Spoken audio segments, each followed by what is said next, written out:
Alright, ladies and gentlemen, welcome back to day number 4 for the Lenovo Tech World India Edition presents dynamic duos for Counter-Strike Global Offensive.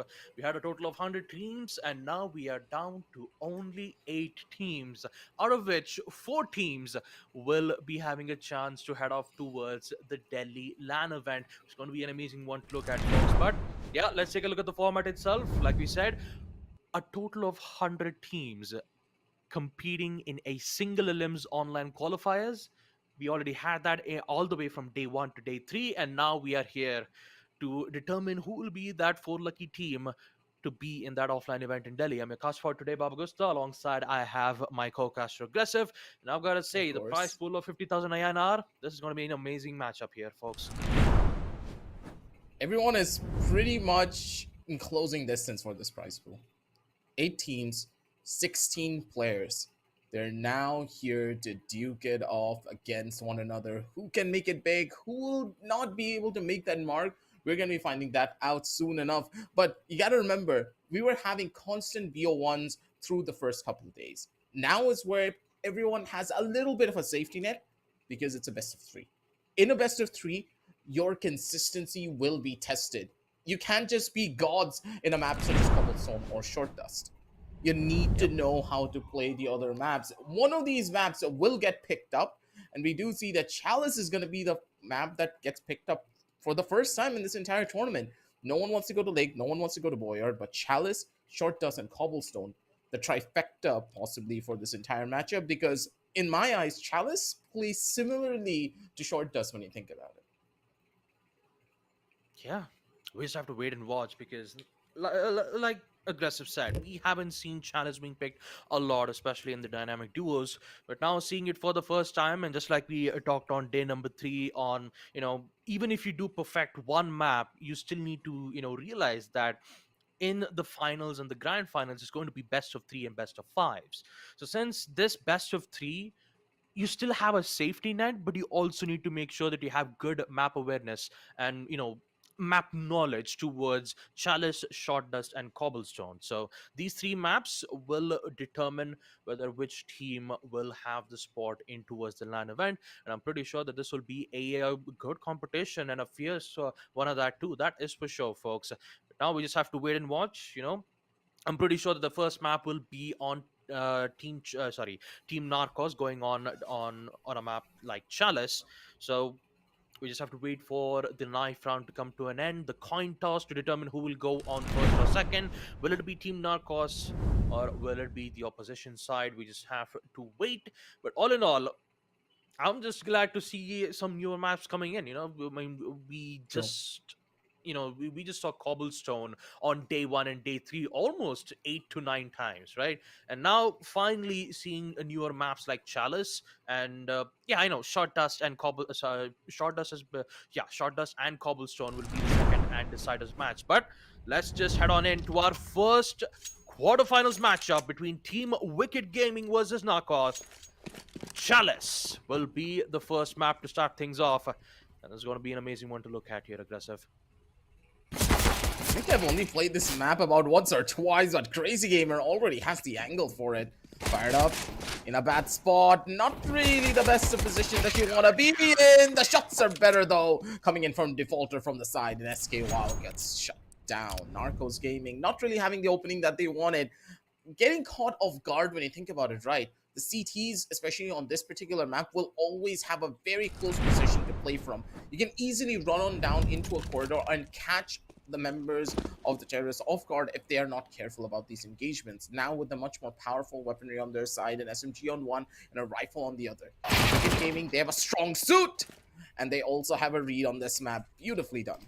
They're expecting these angles to get peaked, and they're prepared to take that shot. Yeah, and fired up.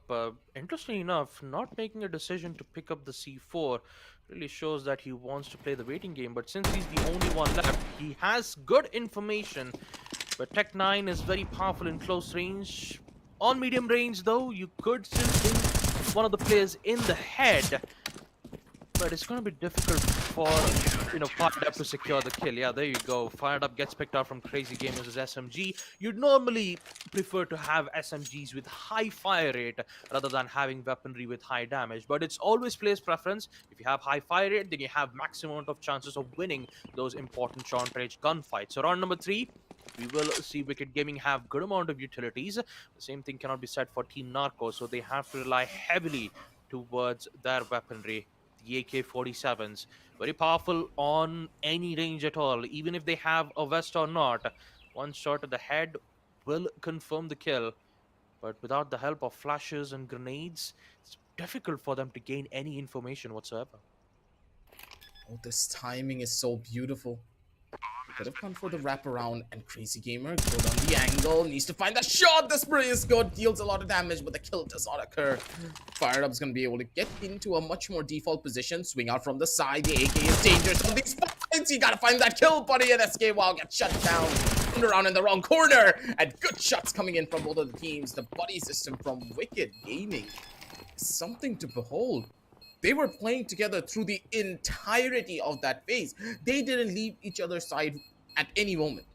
And if that is how they're going to be the ones to play through this entire matchup, you know for a fact that Wicked Gaming could easily be one of the best, because we haven't seen a single team that plays like this properly, other than Slow Aimers. But I don't think Slow Aimers were able to make it through from their own qualifier runs. And also, it was a risky decision that Wicked Gaming took, because they didn't had any defuse kit at that time. So knowing that they have to defuse for a total of 10 seconds clearly shows that Wicked Gaming has the perfect timing to pull off a post plant like that, without any without Team Narcos having any utilities. Now we have Fired Up having only smokes and flashbangs. Would it be more than enough? They're playing it as safe as possible, playing it accordingly with trades. The same thing you could say for Team Wicked Gaming as well. They also have good weapons too, AKs and silencer, very powerful and still powerful at the hands of Crazy Gamer. Now the biggest problem of it all is that it's Fired Up, who still has the utility but decides to drive without using any flashbangs. Not quite sure if it was a good idea. Yeah. And Crazy Gamer, without a doubt, will end up securing another round for them, 4-0. And I'm pretty sure that Chalice, Team Narcos, they're getting caught off guard with this new map coming in towards dynamic duos, because like I said, if you are not well versed in those new maps, you're particularly getting caught off guard with especially making plays like this. Yeah, it's bound to happen. Look at the utility usage as well. The members of Wicked Gaming, they know what the most important parts of the map to hold on to. And because they have that entire corridor under control, so much of the map is under their wraps that, okay, think about it like this. If you hold down the corridor with the buddy system, even if they use a flash, you have a player playing anti-flash, he's ready to just dip out of the corner and then come back in, even if his teammate is flash, get the trade and survive and maybe possibly get another kill. The main reason why they're not playing inside of the site, because they know that Team Narcos don't have a proper setup for it. If they play inside of the site, there's a lot of different angles that they need to clear, yes, but having one portion of the map under control is just such a massive benefit. And the way they're playing together is just even better. Timing is key, and the buddy system is just so good coming out from them. Wicked Gaming, what is this level of teamwork? Yeah, you'd definitely love to see these kinds of teamwork from Wicked Gaming. The flashes, the smokes whenever they secure a kill, that is good teamwork coming for them, and especially with the amount of information that Wicked Gaming is having with just by those peaks, it clearly shows that Wicked Gaming has a higher chances to put themselves at the grand finals. Or is Fired Up is about to get that kill, and the second one too. Good trade-offs being made from SK Wow. And I'm pretty sure that the first half will be a battle of trade games. The only difference would be the information on who's going to get it first. Yep. It's all about that first kill. Utility is secondary to most of these players, but looking at the last round of this half, things could be a little bit more interesting. We do see Defaulter being pretty far away from his teammate. They want to take over 2 portions of the map in this round, and this could just catch the members of Team Narcos off guard. They're not prepared for it, and they're expecting a push to come in from Wicked Gaming, but the level of discipline that is being exercised from the counter-terrorists is something appalling. Patience is gonna be good as fired up catches Crazy Gamer, who wanted to go in for an aggressive push to gain some information. Patience is key, and with 50 seconds left on the clock, that's more than enough time. You gotta play it slow, you gotta play it smart. That footstep could have given some information away, but they're completely fine about this. It was good. The shot is gonna be better. Defaulter survives that engagement, and SK Wow does tag him up to very low levels of HP. The bomb is now his, and now he just needs to wait this one out and play it smart, but not gonna happen. Fired up had the angle, and a 6-2 scoreline. As Team Narcos, they're still in it to win it when you think about it, Baba. They're not Mhm. done just yet, but from the scoreline differential and how well members of Wicked Gaming are playing when they're playing together as a team, it could be difficult for Team Narcos to hold them on the counter-terrorist side. We just have to see the second half of the pistol round to determine whether if Team Narcos could stay alive, or will Wicked Gaming end up securing the lead? The Glock, oh, beautiful dink though. Forcing fired up on 11 HP will force the T sides to push very aggressive, but here comes the follow-up from SK Wow. Headshot to remove Crazy Gamer. Another dink from the head Body from shot, body Defaulter. shot. Removing SK Wow, one body shot. That's more than enough for Defaulter to get the kill. But this short range gunfight, Okay. jump peaks, and a headshot will provide Wicked Gaming the huge lead that they wanted, 7-2. Now they have a decision. They could go aggressive with the help of SMGs, or they could just play it safe by bringing in the Galil rifle, so that it will be much more powerful in the next future rounds. But turns out they are going to bring it. All right, interesting. AKs from Crazy Gamer and a Galil from Defaulter with a grenade. So once they have the information, they'll just throw a grenade to confirm the kill if they're hiding, and they know exactly where they're hiding with the help of those info. But they also be careful of those short range gunfights where Fired Up is currently holding on. It still has one flashbang, and like I said, the one team that gets the information first will be the one to proceed with this push. So with a span of 50 seconds, Wicked Gaming is currently the one who needs to make this play, and they don't have any smokes to begin with. Looks to be a pretty interesting scenario though. Positioning wise, they're playing this one quite smart. SK Wow on the back of it with a scout. Maybe he's gonna be able to find a kill, but it's a Wicked Gaming. They're not giving him much. A good pixel. Crazy Gamer, and the spray's just even better. Headshots galore for this man. 8-2, and Wicked Gaming, they just have it down to a system. They know how Narcos are playing, and that map advantage is really showing. Wicked Gaming, they chose the perfect map for themselves, and that practice that they put in is really paying off. Wicked Gaming sure really knows what kind of angles do they need to pick, especially on the side.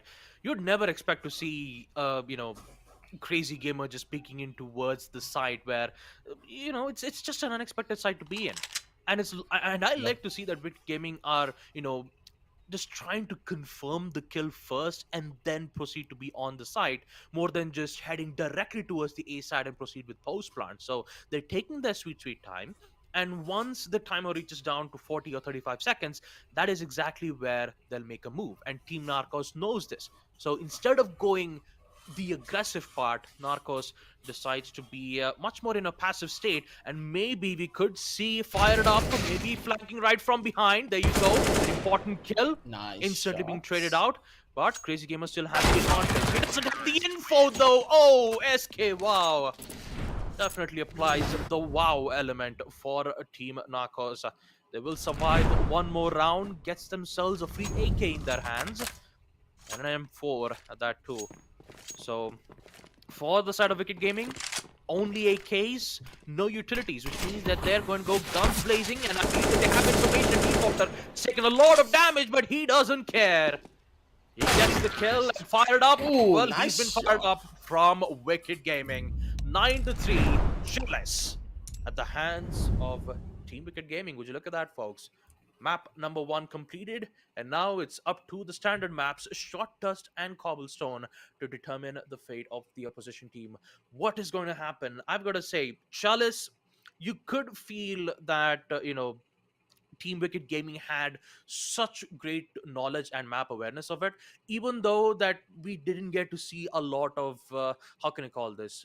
smoke spots, the smoke lineups that we see from Chalice. It was more of like who gets the info first, and once we get the info, would we go in for a flash up, or would we just hold our ground and let the T side to, enter towards the side? I mean, usually CTs, they just have to wait for the T side to force the CTs to, put themselves on a post plan situation in which they played it safe. There were some major rounds where we did get to see Wicked Gaming go aggressive, and they actually did kind of pay the price. But all in all, Chalice, you know, just like we talked about, even though if you're heavily focused on Cobblestone and Short Dust, you still need to have good, a practice towards the other maps as well. Lake, Chalice, Mhm. and Boyard in best of five, although only one map will be banned, you still need to focus on Chalice and Boyard. That's what I'm trying to say here, You folks. need to. You need to. Yep. Lake is possibly one of the best maps for Rat Syndicate, and they're Hmm. still here. They're in the running. You can't forget about that team. We're not going to be streaming their matches today, but I can pretty much guarantee you they should be the ones to make it through over to the grand finals. They have the markings of a top four team, and when you have a player like Paradox on your side who can easily be that X factor in your team, with Sway giving the support, giving the backup, both of them make a really good dynamic duo, which is kind of the case here when it comes down to the tournament name. I love the way each and every one of these teams are starting to shape up. We can see very vastly different playstyles coming out from each and every squad, and that's what's really giving a lot of these teams that level of edge. That's why Wingman differentiates from a usual 5v5, because in a 5v5 scenario, you always have teams that are playing very similarly with only a couple of things changing. But in dynamic duos, and of course, Wingman, it's vastly different. You can see it from the scorecards as well. Tracy Gamer going on 13 and 4, Defaulter on 8 and 4. The thing is, both of them just played off of each other so perfectly. They played for the teamwork, they played for the buddy system instead of opting for map control. While for other teams, for example, in this case, Team Narcos, they wanted much more map control, so they spread themselves out. And they suffered for it as well in certain scenarios. They tried to play the buddy system, but it wasn't working out for them. During the rounds they opted for map control, it was a little bit better. The scoreline does not really bode well for Team Narcos, but I do believe they have a chance to make things a little bit better on a map they're more familiar with. Because with Short Dust now coming around the corner, and we're not going to be taking a break on this one, we're going to be Hmm. jumping straight on in. Short Dust should be their map, because here, playing the buddy system is extremely important, but if you have small portions of the map under wraps, you should be fine. Yep. And since this is D Dust 1, not D Dust 2, Short Dust will at least be an easier, should be an easier access towards the side. Maybe we could see a lot of SMGs being played from either Wicked Gaming side or from Team Narcos. But, from Short Dust, if you have mid control, then you can just immediately cancel out any rotates being made from the CT side. So for Team Narcos, currently they're the ones who's going to be feeling a little bit of a major disadvantage because it's a best of three. Map number one, map Chalice definitely didn't work out well from their end, and Team Narcos will be facing a bit of a problems on map number two if they lose the matchup because True. it's their ticket to get on the line event. It's the best of Hmm. three. So if Narcos do secure on a map like Short Dust, Cobblestone will be opened up. Cobblestone and Short Dust, highly played competitive maps in a 2v2 True. wingman competitive.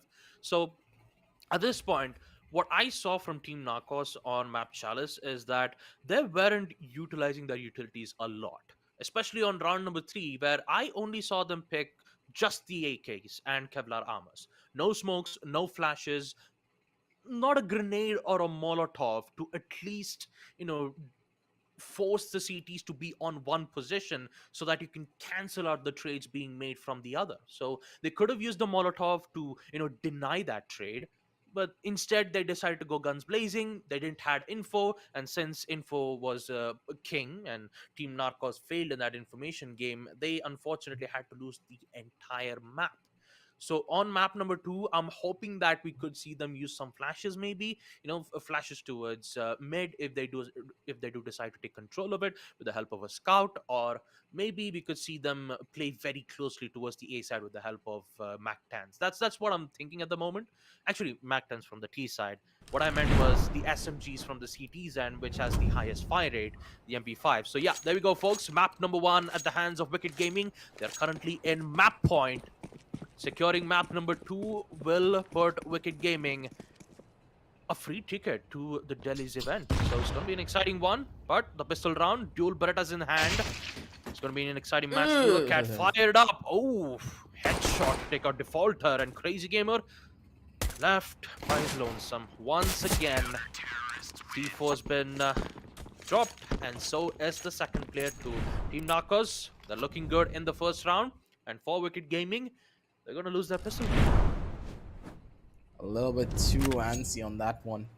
When you're on the terrorist side, when you know that Team Narcos have a better understanding of the map, they'll start to play a little bit more differently. This is where the switch up is going to be coming in, and SK, wow, good positioning coming out from his side. He got from one side, and People's not being able to find the shots that he needs, and SK, wow, he's just walking away with it. Good first shot over onto the face of Crazy Gamer. He's able to live, and he's looking for the second, but Defaulter good on the frag, but he's not going to be able to capitalize on the second. Fired Up does find the equalization, and that he does not have time to pick up that M4. Wasted gun, but at the end of the day, I guess it's fine. Like, come on. They'll be able to live through that one. On the bright side, maintaining good economy has to be the biggest concern for Team Narcos. And I'm not quite sure the incendiary grenade was exactly where Fired Up was expected to throw. I mean, his main aim was to throw it towards the ladder, exactly where the T side would enter towards. But Wicked Gaming, that mid control so effectively, and that could end up their downfall. Once again, SK, wow, just realizing that the whole side is cleared, and it's been already half a second being used. So it would either be that they're playing passively, or they could be trying, to gain control towards the mid side. And SK, wow, definitely predicted that right. 3-0, and for Wicked Gaming, they are yet to make a response, and maybe they could do it in the bonus round. You can already see a massive change in the way Narcos are playing. They're playing this so much more smarter and much more tactical. Plus, they're showing a lot more comfort on this particular map. That's the biggest part of it all. Comfortability on a particular map plays a massive role in how well your team will perform throughout a lot of these matchups. Looking to be the case for one shot. Crazy Gamer, good for the first. He's now looking for the secondary. Doesn't really find it, and the spray does not connect. Fire Up, just way better on the trigger. The man just comes in to clean everything up. He has the timing, he has the information, he has absolutely nothing to worry about. Nicely done. Team Narcos, they take 4-0 going up against Wicked Gaming. A vast difference when it came down to the first one. Yeah, but now Wicked Gaming just decided enough is enough. Let's just push in all the way towards A side. Let's go aggressive. But turns out Fired Up was just getting started. Never mind. Defaulter just he just puts it back to its default state.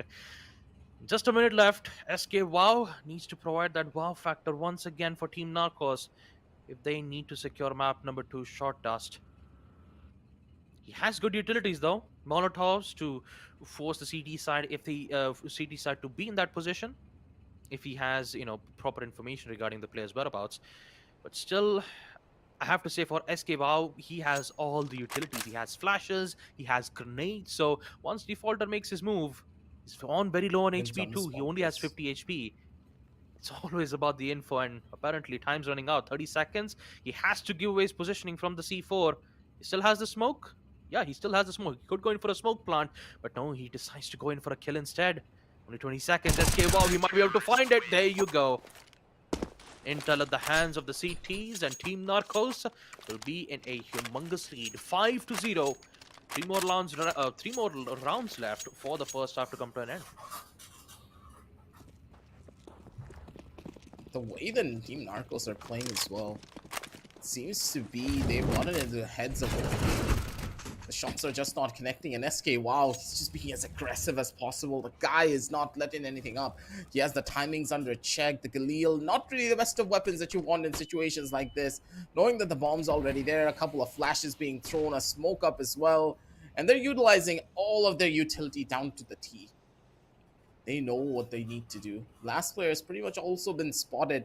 Angle around the corner. SKY should have the timing, and the shot is just beautiful too. One shot to the face and another one to the body to finish everything off. 6-0. This Team Narcos, they want to take this down over to the third map. And you can already see that dynamic duos starting off this best of 3. It's pretty good. 7 kills to SK Wow in the first half. He is on points with the shots. The best part about it is that he doesn't even require the AK-47. Oh wow, okay, Narcos going a lot too aggressive. That's his they're definitely gonna pay the price for that. They went too aggressive. They thought that the smokes could have blocked the entire walkway. It turns out they kind of predicted it wrong. Fortunate. For a moment there, I thought Team Narcos were gonna put themselves back up in a 7-0 high lead score count. Turns out Wicked Gaming will follow it back.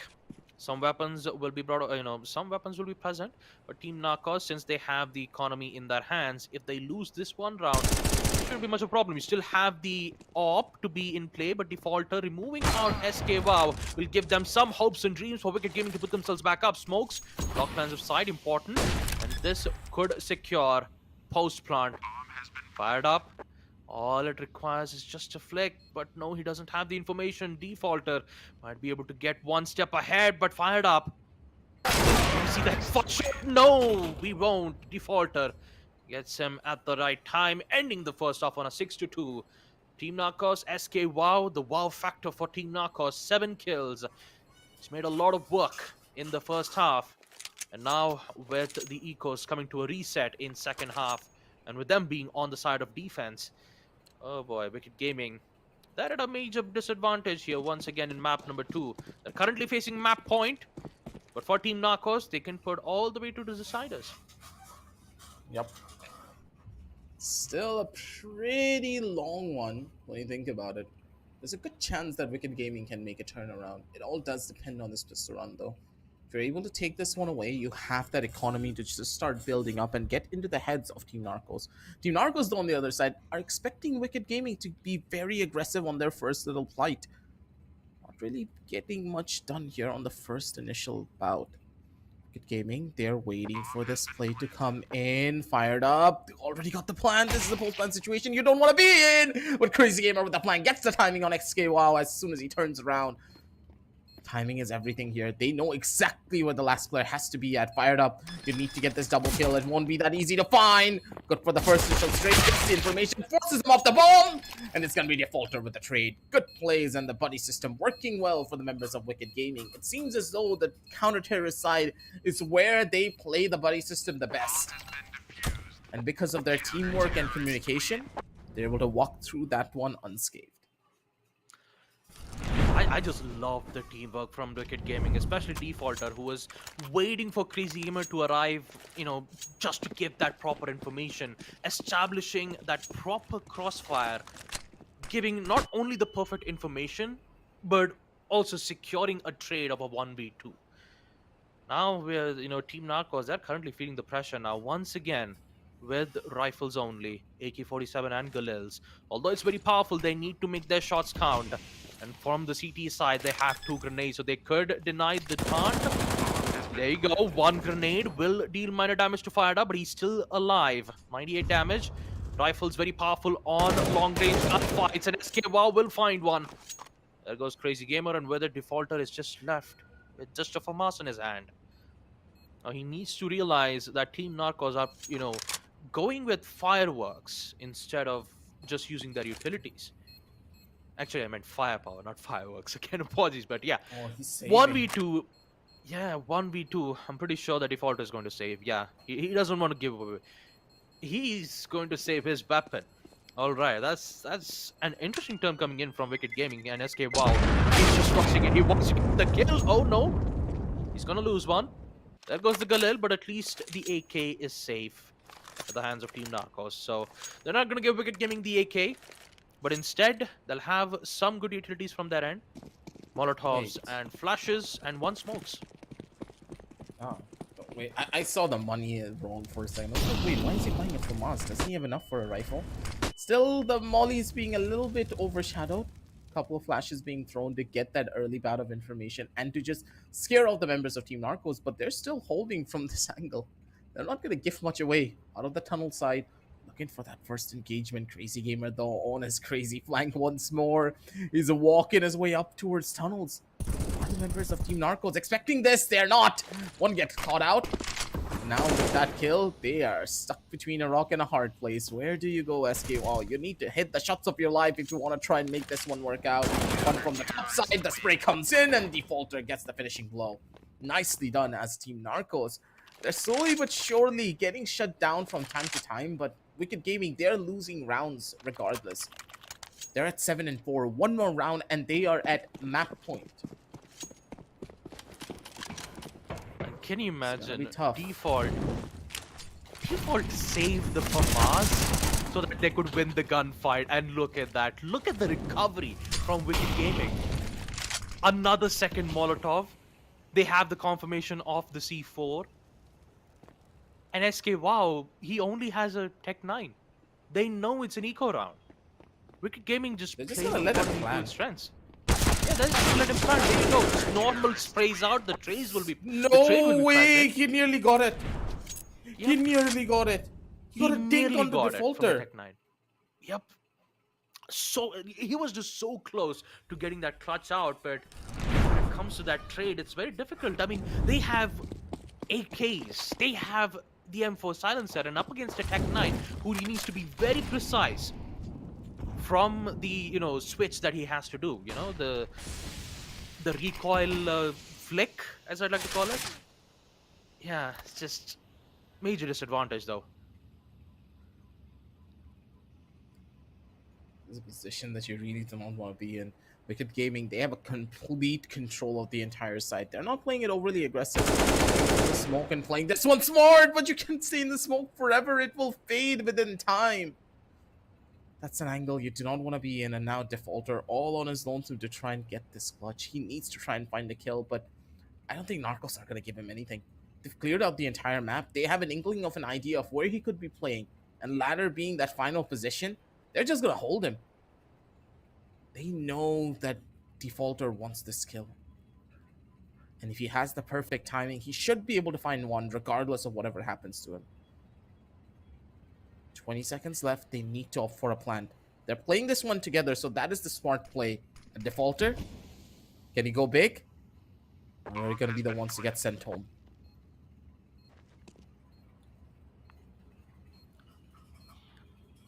Defaulter's location is still unknown, so could maybe get away, but his location will be revealed immediately from his foot noises and a flashbang being tossed out from the side.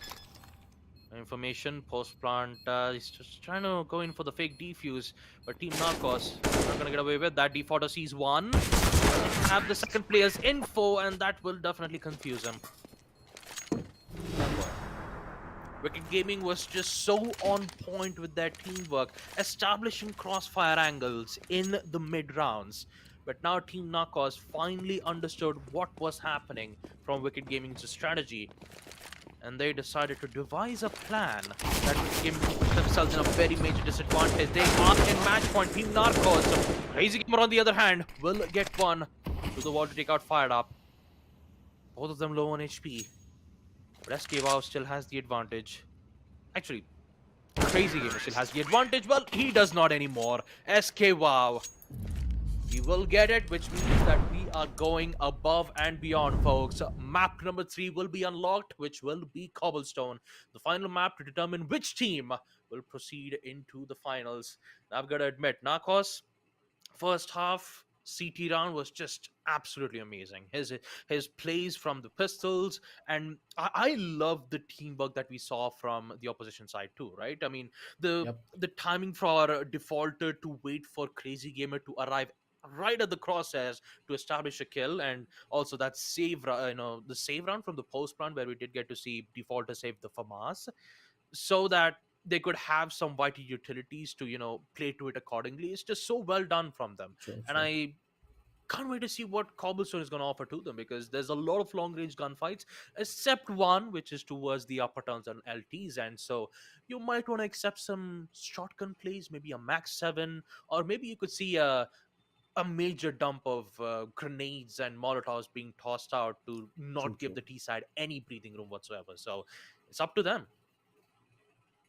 It's supposed to be a little bit more different, especially when you consider teams being a lot more potent, a lot more teams being experienced on this map is much more of the better word. Here, we know that SKWoW and Fired Up, they originated from this particular game before they moved on to their own on other titles. So Mhm. the level of experience they could have on maps like Short Dust and Cobblestone can far outweigh most of the players in the community. So that level of experience is now going to be coming into play even better on Cobblestone in particular, because that map, there's not really a lot of changes. You play this map in a regular 5v5 setting as well, and nothing changes other than the sights just being a lot more shorter. So with that being the main variable here, I do believe that Wicked Gaming, they need to play a little bit more aggressive because they're giving away too much of the map. Because the amount of map pressure that they're trying to establish is so little that the members of Team Narcos, they're just able to circumvent it and play around the areas that they know the members of Wicked Gaming are not really holding.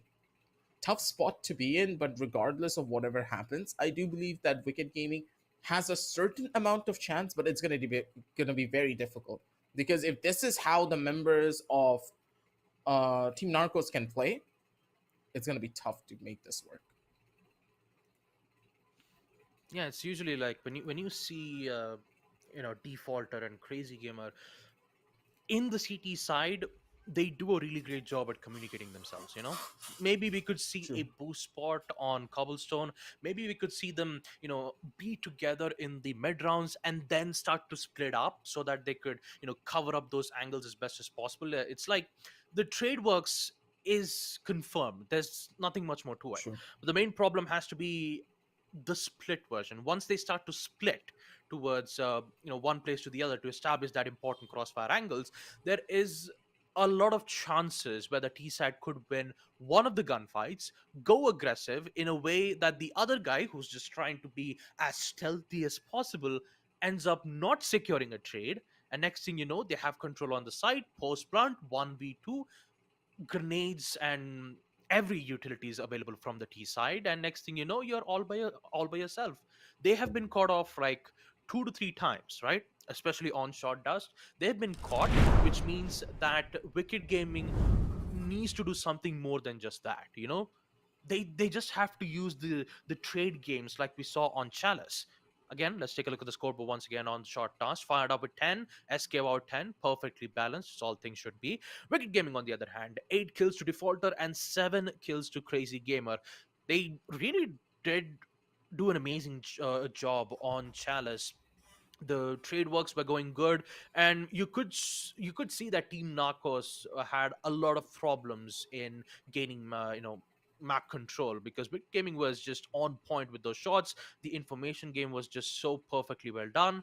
But now Cobblestone, since both Narcos and Wicked Gaming has secured both of their maps, it's just the deciders. This map will determine who will have this map will determine whether if Team Narcos or Wicked Gaming will proceed to the playoffs, the grand finals, which will happen in Delhi. The LAN event for Counter-Strike Global Offensive. It's been a long time since I've seen a LAN event, especially for a wingman. So really excited to see which team will go ahead first. What I'm really interested to see is what kind of strategies Wicked Gaming can start to employ. We've seen a lot of wacky stuff for a lot of these particular maps from Rat Syndicate. Rat Syndicate know how to work the map in ways that other teams do not. You have your usual defaults where players playing from chicken coop, another one maybe from fountain holding down catwalk, while the chicken coop player is holding for the flank. And when you think about it, how many people have gone in for boost plays other than Rat Syndicate? Almost no one. These are the type of strategies that really show how much prep work a team can do. and how creative you can be with a game like CS. We talked about this previously, right? CS being such an old game. It's what? Almost 11 years now. And Yeah, people it's are still coming up with new things all the time, things that we don't often see, things that can catch you off guard. You can't always know what's going to happen next. And hopefully, Wicked Gaming, they have something like that under their belt to take down the level of experience that the members of Team Narcos have on their side. You got that one off because it's not a map that they play. You took them to Chalice, and they had no idea what was going on. Too many angles, too many corners, too many different positions that they had to consider. They got caught off. When it came down to short dust, though, they were in control. They had the entire map to themselves. They were very confident in the duels that they were taking. And that level of confidence will carry forward onto Cobblestone. Also a map that they have played, and arguably a map that they will be even more well versed in. And as we jump into the matchup and jump into the game, this is where it all could begin or it could all end.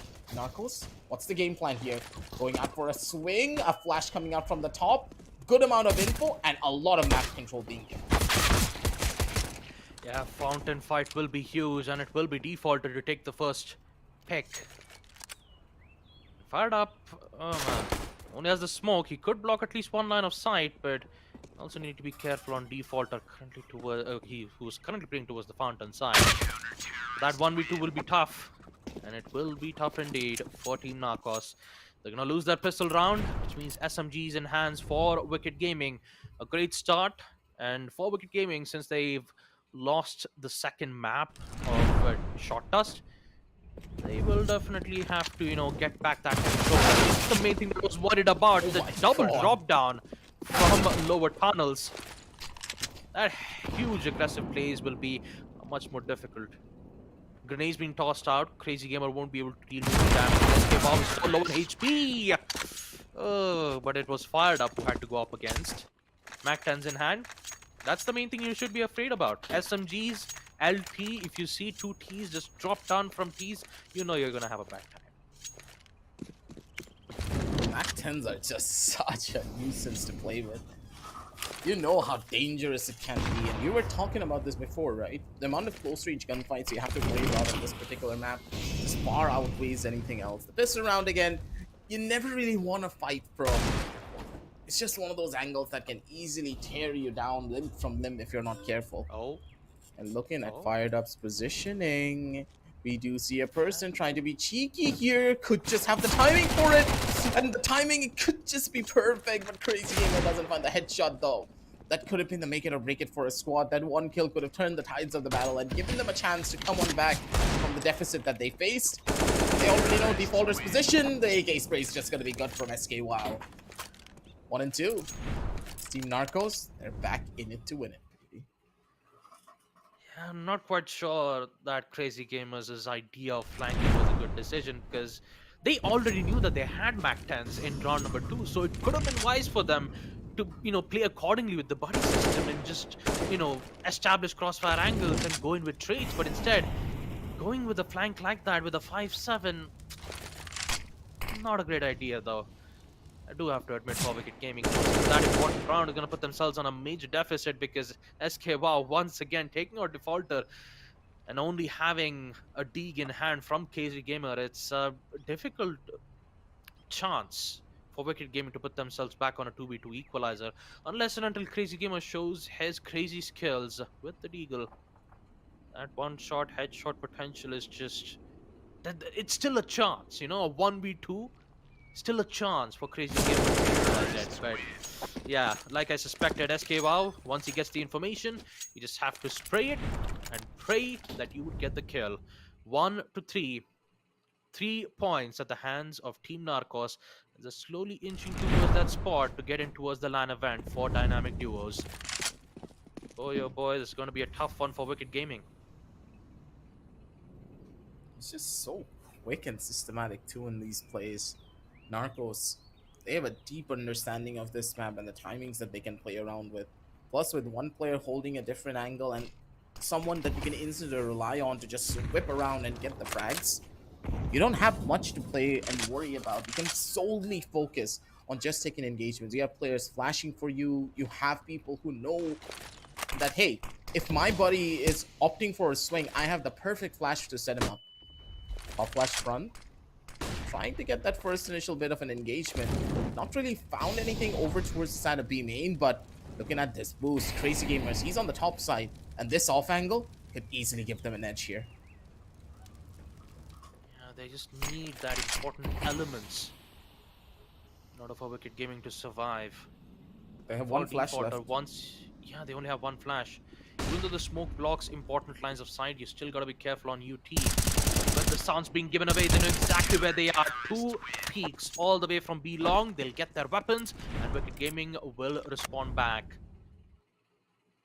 This is an important round though for Wicked Gaming, because the last previous round where they only had 5 sevens and a deagle, yeah, it's... Well, I know in my defense I said that long range could have been a good idea, but since I just realized that they had bad weaponry, so, you know, they decided to go short range because of it. Try to challenge 50-50, but unfortunately they lost that 50-50 and once again fired up. Just having that beautiful information, knowing that the entire LT is clear, you just have to worry about CT and the entrance towards B side. Just 1v2 once again for Wicked Gaming. This is the 3rd time we're seeing a man disadvantage from the side of CT, and this is always a worrying information. Fired Up knows exactly what's happening because he hears the jump shot. Actually, the jump sound from the CT side. Fired Up gets the kill, and Team Narcos glad to get that win, and also the lead, 4-2. They're prepared for all of this to happen to them. Narcos getting so many rounds on the T side is of course favorable when you know that this is such a strong map that you can play around in. The smokes are pretty bad, and this boost spot is just so good. One bad smoke, and they are done for. Yep. Smoke and a Util usage is so important here. If you don't use your utility properly as a terrorist, you have no way of beating them. Man, look at this double setup in UT. Actually, lower tunnels. Fire's been doused out, but still no response from Team Narcos just yet. And Defaulter and Crazy Gamer, both of them has their own incendiary in hand too. So this is looking very good from their end. They just have to waste a lot of time in which they still can do it. They still have smokes, they still have grenades. They can, you know, waste a lot of time for Team Narcos. They can just play accordingly to time. The main biggest question is, how will they counter B long push? It's the main thing. I'm thinking that they will proceed with post plant. That's what I'm guessing. Possibly. But what I don't really like is how often this B long push has been going down for them. It's not been the best of situations when they take this control early on in the fights. They have noticed a lot of heavy pressure over towards the tunnel side, and SK Wow good for the first shot, looking for even more. Defaulter spray's good, but it just does not connect. He has a grenade to play around with. The flashes, no more utility. He needs to find something here. The shots are good coming out from his side. The movement is just so well done. Defaulter looking for the final frag. It's the timing, but the spray just does not connect. Fired Up way better when it came down to his AK spray control. Catches them off guard completely. That spray gets them a 2-round lead as they go in for the side swap. Will the members of Narcos be able to carry that momentum though? That is a big hit. It's 5-3. Wicked Gaming could still come back though, because at least on the bright side, it's a 3-5 in first half. Everything's been reset. Interesting choice of holding from Team Narcos. And what's a defaulter in KZ Gamer just decides, you know what, maybe it's not a good idea to push in all the way towards CT and just maybe go in with the usual push all the way from B long. Interesting. What's more interesting is that both of them doesn't have any utility, so I'll just heavily rely on their clocks and USPs. Oh man. Will they expect a double hold in Chicken Coop? I'm not quite sure, because they're still searching for the second player, and that second player is currently hiding. It's currently in hiding. Both of them are hiding in the Chicken Coop, and Wicked Gaming has no idea. There you go. That's one kill, Oh. and the rest of the T sides are looking for the other. And guess what? Surprise, No, that's a surprise! whiff. I'm still in the chicken coop, but yeah, it wasn't a welcomed one. Okay, wow. We'll definitely feel the wrath of Wicked Gaming. Defaulter secures the kill, 4-5. And once again, we will see Wicked Gaming put themselves back up on their feet. 4-5. This round number 10. They decides to go on rifles. Yeah, that bait strategy just did not work the way that they wanted to. They were expecting that, hey, maybe they're not going to clear out chicken coop anymore. They're not going to look in this direction because who plays double chicken coop, right? Good strat, but poor when it came down to the execution. 4-5, and it's not the end of the world. So, play this one as smart as possible. It is a force buy, mind you, coming in from the members of Team Narcos. MP9s in hand, and as they just wait for this first engagement, where are the members of Wicked Gaming coming from? Slow and steady wins the race for them. The calm before the storm, and maybe with a flash. Wait, they don't have flashes. They're just No gonna pop flashes. out. I don't think they're gonna expect this. Oh no. There goes one. You could feel the pressure from Defaulter because he only has the Galil, not the AK. If he had the AK, he could have just made it to a spray, but no, Galil still works for Defaulter. We'll secure it. 1v1. Fired up his solo on HP and also not currently at an optimal range. If he reaches towards the blue spot, maybe there's a chance for him to deny the plant towards default. Oh, there you go. That's exactly what he wanted. Just wait for the plant sound and then reposition at a very quick rate. Sprints the way, gets the kill. Defaulter goes bye-bye. And Narcos will secure this important round. And Wicked Gaming, unfortunately, they have to go in for a safe buy. I mean, not the safe buy, the eco round. Because they just lost an important round. I mean, they just bought Galils. Galils are very expensive. And yeah, this save round is definitely going to cost Wicked Gaming much more points. Another big issue from that particular round was they had no utility to burn into the side. You need to at least have one person by you two from the side, but fired up. God damn it, what was that? One from the top and one from the bottom. Get the bait and get the switch, because this guy is now fired up. Oh man, just as I was afraid, Wicked Gaming, they decided for a force buy once again with the Galils. They failed, and they have no other choice. Tech 9's in hand, This is but a another lot of force buy. utilities though. Yeah, this is another force buy. I just realized. Yeah, they have all full kits. For a moment there I thought they're gonna save, but no. They have to put a pedal to the metal. They have no other choice. And going up against rifles, there you go. There comes the Molotov. Wow has to get away from that position. Flashes again, but SK Wow stays determined. Sees one. There goes Crazy Gamer. One more kill. He knows it's a Tech 9. You don't have to worry about long-range gunfights. And SK Wow just casually gets it without any issues. Team Narcos, one round away to securing the spot for the LAN event in Delhi. And oh boy, it's gonna be an amazing one to look at, folks. 4 dynamic duos. Team Narcos might be the first team if Wicked Gaming performs a miracle on map Cobblestone. Galils once again. Less utilities, no Kevlar vest. Crazy Gamer is just so low on HP, only 12. Grenades to follow it up. SK Wow just rushes in towards. He finds one. He needs to find the second, Nice. and it will be fired up once again with the trade. And it will be Team Narcos, the first team to head in towards the LAN event for the dynamic duos, which will happen in Delhi, folks. So congratulations to them, Team Narcos Gaming. Of course, they had a shaky start on first map, but Shot and Cobblestone, Short Dust and Cobblestone were the 2 maps where we will see them proceed to the next phase. Congratulations to them. Amazing performance. And I just, yeah, the force buy was definitely the main reason why they had lost in the first place from the T side. I mean, that was very unfortunate from Yeah. them. It's a tough spot for you to be in, but I would honestly say it's not the end of the world, right? They did a lot, and like they did it as much as they could. I liked a lot of their strategies. They were adapting, they were learning, but the level of experience that the members of Team Narcos had just far outshone any form of adaptation that Wicked Gaming were able to come up with. And the thing is, the level of confidence on the members of Wicked Gaming, man. They had a lot of confidence to take duels, but their economy control was just non existent. Narcos, on the other side, they were building economy constantly, not opting for a lot of forces. And even when they did force, they waited for their opponents to use a lot more of their utility, and they played for off angles. That one that force buy round right after the pistol, I was so worried that, okay, Narcos just went in for a force buy. This could just spell disaster. But I was completely wrong.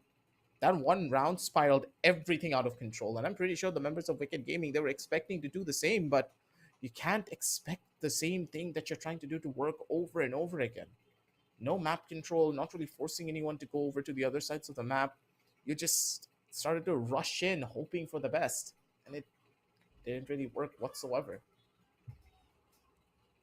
And even with the buys of the Galil, usually it's much more better if you decide to push all the way towards B long.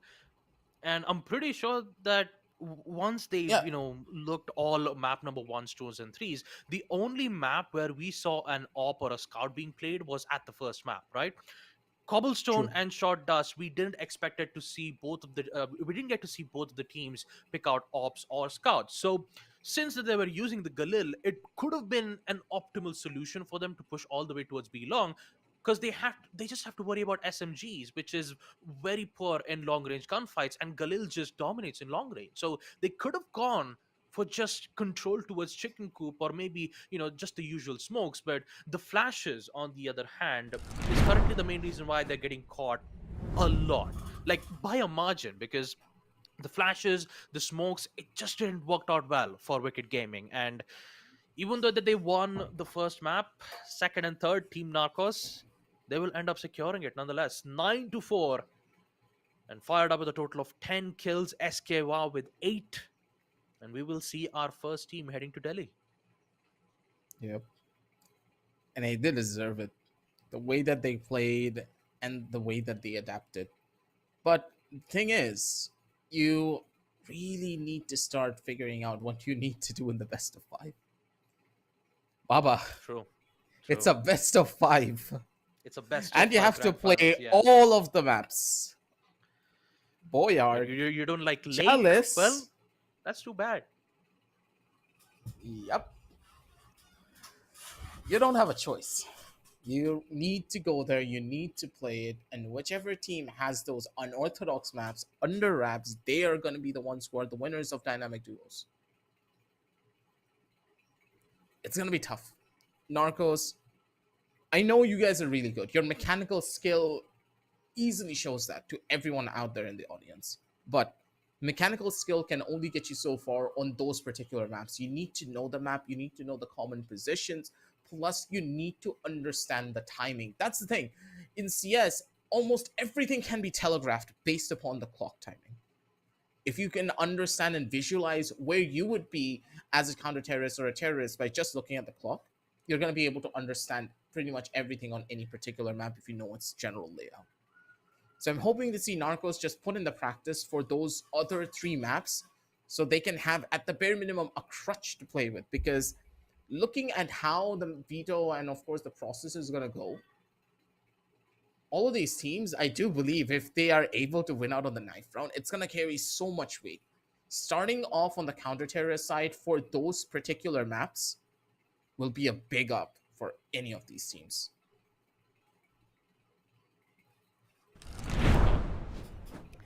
Yeah. What amazing match, though. I'm not gonna lie. All we did get to see all the way towards deciders. So Chalice, Short Dust, and Cobblestone, and now we just can't wait to see which team will they go up against. So we're taking we'll be taking a short little break, and we'll be back with the second match for our finals. Don't go anywhere.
And welcome back, ladies and gentlemen, to Lenovo Tech World India Edition presents Dynamic Duo CSGO Tournament. It's going to be your boy Aggressive with Baba Gusta on my side to bring you match number 2 of today for the top 8 teams to see exactly who's going to be qualifying and flying out to Delhi, ladies and gentlemen, for the big land for a prize pool of 50,000 Ps.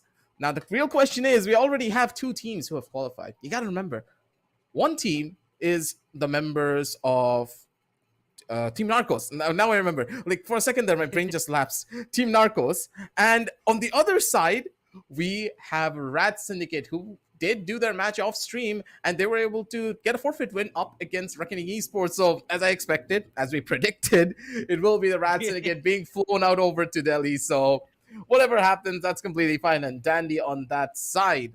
And I do believe that I hear you on double, Baba, but that's completely fine. Your voice is that beautiful that I love to hear you on double.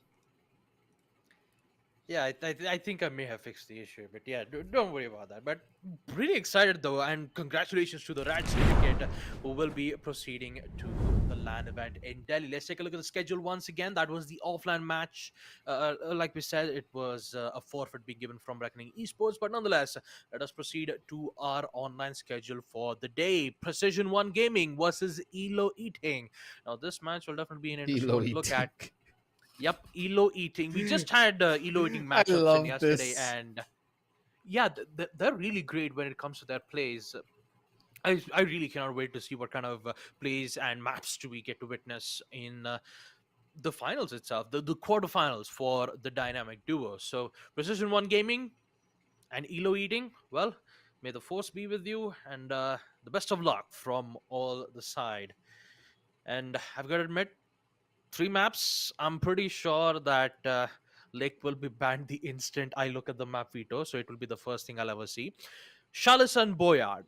Now, these 2 maps could be a make it or break it moment for either Elo Eating or Precision One Gaming. So, which map would we get to see first, Chalice or Boyard? Because I'm pretty sure that Short Dust I'm and thinking Cobblestone is a Boyard. must pick at this point, you know?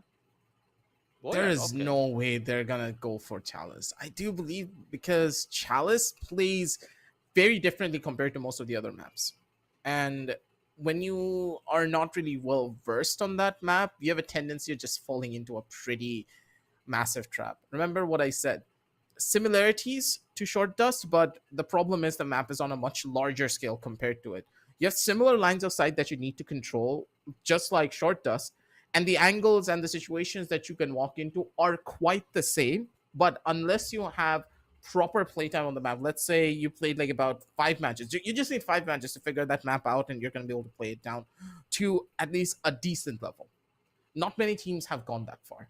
Precision One, though, on the other side, we know that they have a pretty good chance to go over to Boyard and play it really well. There's a good chance. Elo Eating on the other side, I need information from you. I was not there when you casted this match, so tell me about the team. What can we expect from them? Because Precision One Gaming, we know how good they are when it comes to their raw mechanical skill. Yeah, I'm Elo Eating. Yeah, I've seen a lot of impressive plays coming in from their team. I believe it was on map Cobblestone, as far as I can Oh, remember. But you know what? Caster's curse is in effect. You know, for a moment there, I thought we weren't going to see Lake, but yeah, turns out Chalice and Boyard, both of them were bad. Oh nice. man! But at least on the bright side, we got 50% of our predictions right, because we will definitely going to see sorry, we're definitely going to witness Cobblestone and Short Dust being picked, and Short Dust will be the decider map. Elo Eating, on the other hand, currently they're the ones who's going to pick map Lake. Interesting. And talking about the map Boyard, Boyard has. How can I say this? In Boyard, the CTs have quick control towards high ground. So for the T side, smokes is definitely an important part for them in order for them to, proceed with post plant. Chalice, on the other hand, is usual. I mean, we didn't get to see a lot of high gun potentials being played from the CT side. It was more of like short range gunfight. So, I mean, that's the only difference that I could see in Chalice and Boyard. But Cobblestone and Short Dust, expect to see it in every single best of 3 matches, but at least one of them will be able to, one of the maps will be picked. It would either be Chalice Boyard or Lake, but turns out Lake will be the map, which we will expect to see it in map number 2. It's funnily enough not on deciders too, So Precision One Yeah, Gaming, whatever strategies they have in Cobblestone, make sure to put good use of it, because in Lake, boy, they have to worry about a lot of short range gunfights that they need to be worried about. Not just the short range, the unusual angles that you would expect to see on a map like Lake. yeah. If you're really well versed on Lake, you know you have the advantage. The amount of different angles that you can play for, the sheer size of this particular map, you can have all of the different off angles, and there is absolutely nothing in this world that could catch you out. So, in that sense, with that map not being the deciders, and ELO Eating being the player, being the team that picked it out, this first particular map carries so much weight. If Precision One Gaming lose out on Cobblestone, they're pretty much done for. This could be a 2-0 victory over to ELO Eating. We don't know how It they could. play. Like, I don't know how they play. You know how the members of ELO Eating play. But for Yeah. Precision One, they show a lot of discipline. Discipline is key to winning out on engagements like this. And will the discipline be present though? That's going to be a little bit of an up and down scale. We don't know just yet. Yep. We just have to wait and watch and see what Precision One Gaming has in stores for us. So, like I said, ELO Eating, we did get to see it on match number 3. I kind of forgot, but I do know that, the Cobblestone map was just amazing. But talking much more about it now, since we have our two teams which are currently have a spot towards the Delhi LAN event, which is going to happen in Delhi, folks. So if you're in Delhi, it's an amazing time to be in, because that's going to be an amazing, there's going to be a lot of great things to look forward to. You have the dynamic duos, the wingman, and also make sure to check out the Lenovo 5i Pro. Link is in the description below, make sure to check that out. And the thing about LAN is that it's always amazing, to look at the audience who always feel awe about any flicks or any shot that happens, especially on a match like Wingman. I know in a 5v5 there's always that excitement, but in Wingman, there's always that one particular play that could end up securing a 1v2, or maybe it could end up on a 7-0 score. Like, it's just anything could happen. And the best part about it is that it's a best of 5. All 5 maps will be played out. Even if it's Chalice, Boyard, or Lake, all 3 maps will be played or might not be played. Even if Cobblestone and Short Dust will be the same maps that we always get to see in online matchups. LAN is a Yep. different feeling, and you always love a LAN matchups, and I'm so glad to see Wingman having its own specific LAN event with a total of 50,000 rupees prize pool. That is huge, especially on a Wingman It's tournament. hefty. 50,000 INR is actually a great prize pool, and a lot of you could say that it could be a great scouting grounds for the orgs out there who are trying to look for new talents, especially on a It's really 2v2 source too, Wingman. man. It's yeah, and since Source 2 is almost arriving right at the table, there's high likely chances where we could see a lot of recruitments coming out. So Wingman could be like a great testing grounds for most of the players who are competing in a 2v2, that really displays a test of communication, great teamwork, and also great performance in the regarding to their aim as well. So it's always a great place to play, and also a good place for newcomers as well to try to understand the game properly. I mean, the newcomers will just understand that, hey, two sides, it's difficult for us. How about we just focus on one side and understand the whole reality? Great for newcomers who first round of the global offensive to play the game. And what better place could it be than to be on the LAN event on Delhi 2? You even have great access to it. But now let's just focus back on our second matchup, the quarterfinals between Precision One Gaming versus ELO Eating. Let's start things off with Cobblestone. Round number 1 is a go with the pistol round. Let's see what's going to happen here, folks. Is versus Elementex. We do see a little bit more of a push out, and oh my god, he's already wrapping tree. This could be a problem. Pulled over to the side of Chicken Coop. Good shot coming in from Elementex. God damn it. The guy just was fast with it, but it won't be Jawed. And Godslayer clean when it came down to their positioning. They understood the positions that the members of ELO Eating were trying to take over. They were not allowing them to run across that fountain. They knew tree control was gone, and they were like, nope, we cannot stay here. We need to push out and go in for this rush. And that's exactly what they did.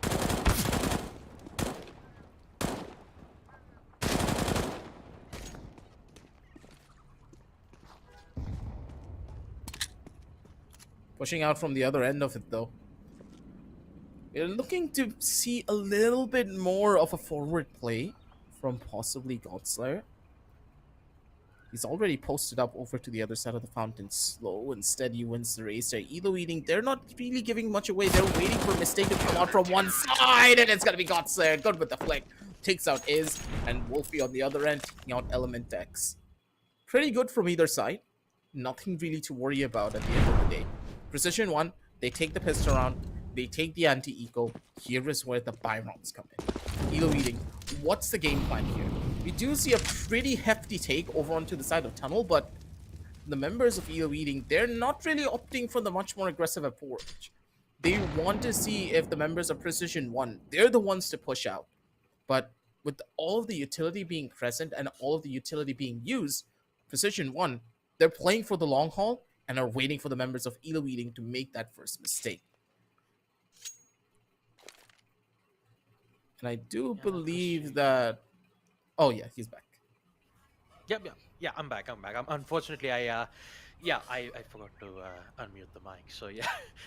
So Precision 1 Gaming once again. Wolfie is currently in a good position though. His location isn't just yet, but the trade could happen. No trade's been happening.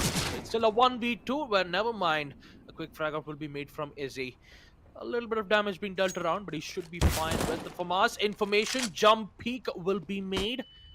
And this Frank will at least give him some chance, and that chance will just so well timed.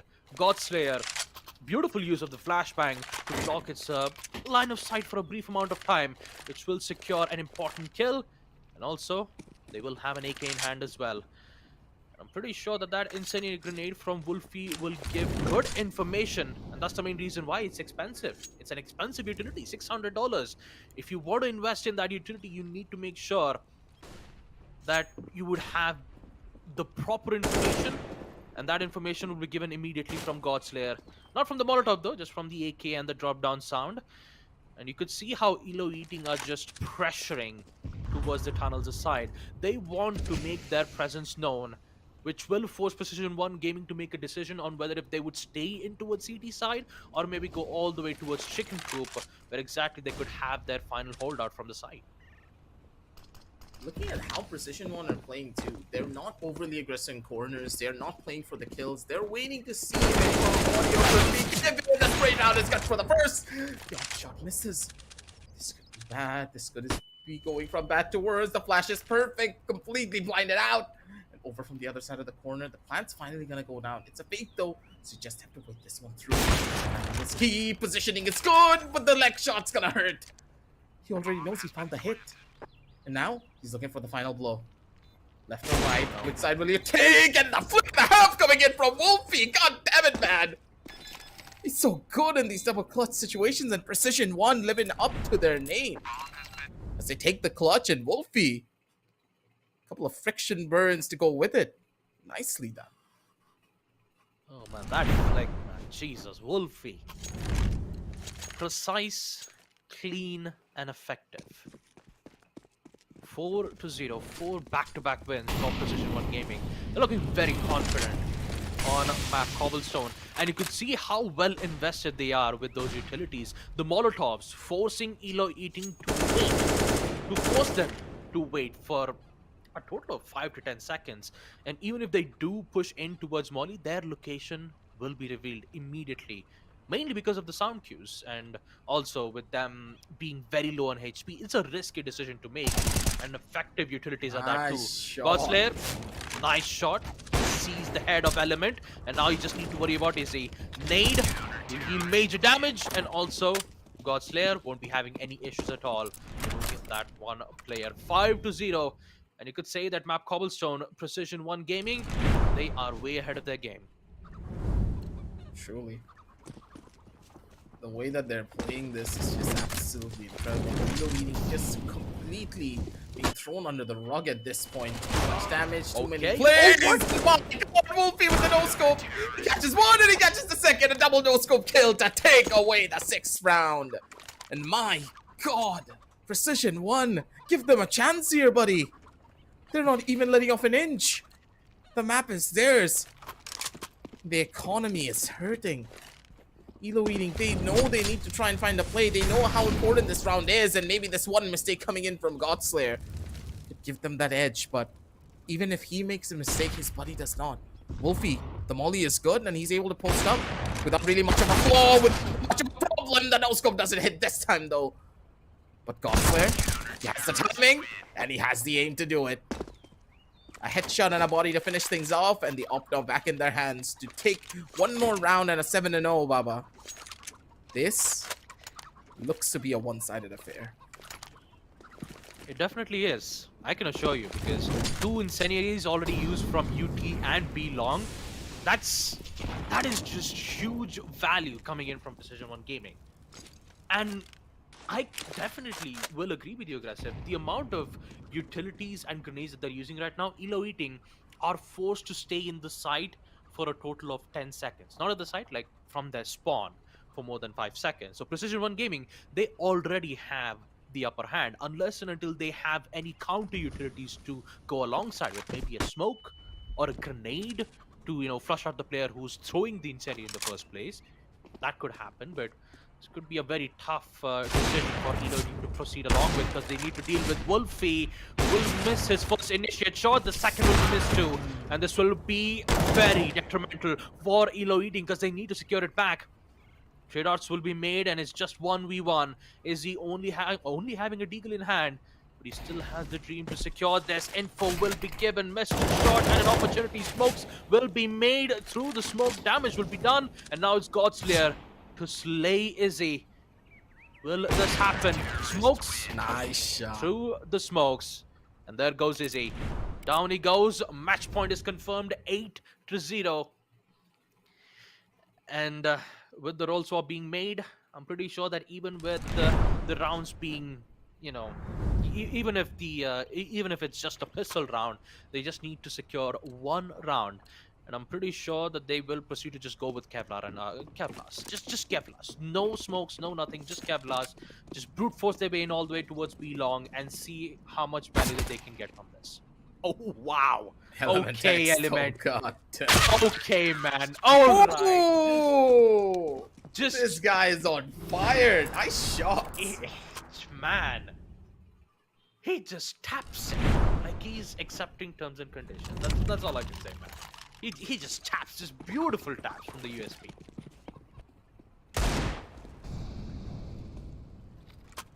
Gots there, I do believe is having some issues with his mouse, but able to recover.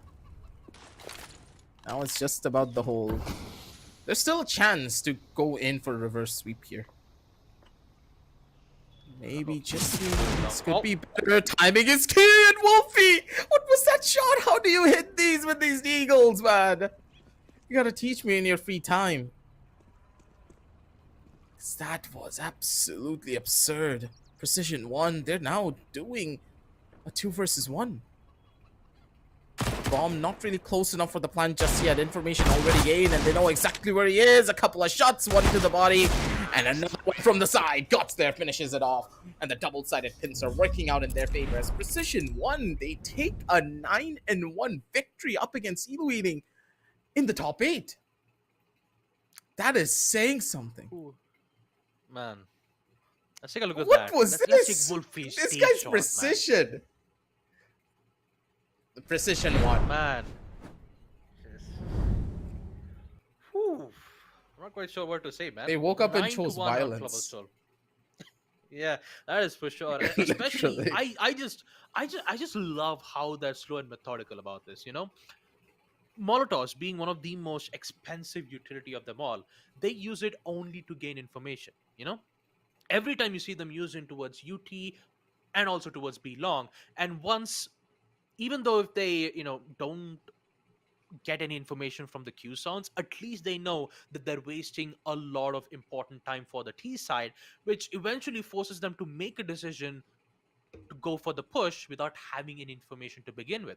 Now, when it comes to counters, you True. could say that, yeah, they could have just used smokes to block lines of sight. But if you're using a smoke on the tunnel side, it's usually still favorable from the CTs because they just have to wait for the drop down sound. And once that drop down sound happens, be prepared for a barrage of bullets just going haywire towards the tunnel side. So it was an True. entire lockdown from Precision One Gaming, which forced the T side to push no other way in towards B long, and that's exactly where Wolfie was with the op. You just have to wait for the T side to just push in towards B long and just get completely obliterated from the op shots. And that hip fire shot that we've seen, I wish we could have seen that from Wolfie's perspective, but seeing the deep shot all the way towards Fountain, man, it's in the team's name. Precision One at its finest. 10 kills to Godslayer and 8 kills to Wolfie. Meanwhile, from the side of ELO Eating, 4 kills to Element and 2 kills to Easy. Uh, Quite unfortunate for them to end up on a 9-1 scoreline, and definitely on map number 2, Lake. It's going to be a tough one for them too because it's going to be on Lake. Man, Lake is going to be one of the most confusing maps for Elo Eating and Precision One Gaming, unless and until if they do know exactly how to play when it comes to info game and have great angles if they know it properly. But man, we just have to wait and watch for the second matchup. And if we see Elo Eating secure a Lake, high likely chances we could go all the way to map number 3 deciders, which would be on Short Dust. But looking at the precision plays from Wolfie and Godslayer with great utilities being used, I'm pretty sure that Precision One could end up securing Lake, unless and until Elo Eating has something in that table, dude. Maybe a Nova shotgun, maybe a huge aggressive attempts from the site. Smoke plants could happen, but yeah, like we said, like I said, we just have to wait. Yeah, Lake is where Elo Eating have to showcase their prowess because Precision One, their raw mechanical skill is just through the roof. They are not missing a single beat when it comes down to their sprays and their shots. And Wolfie, man, he is on fire today. Those D shots and those op shots, they were chef's kiss level of perfect. Medium rare, done well. But for Wolfie, will he be able to perform the exact same way when it comes down to Lake? Lake is a map where you can't really understand the timings that well. There are too many different angles to consider. It's very open, so you're hoping for sound cues.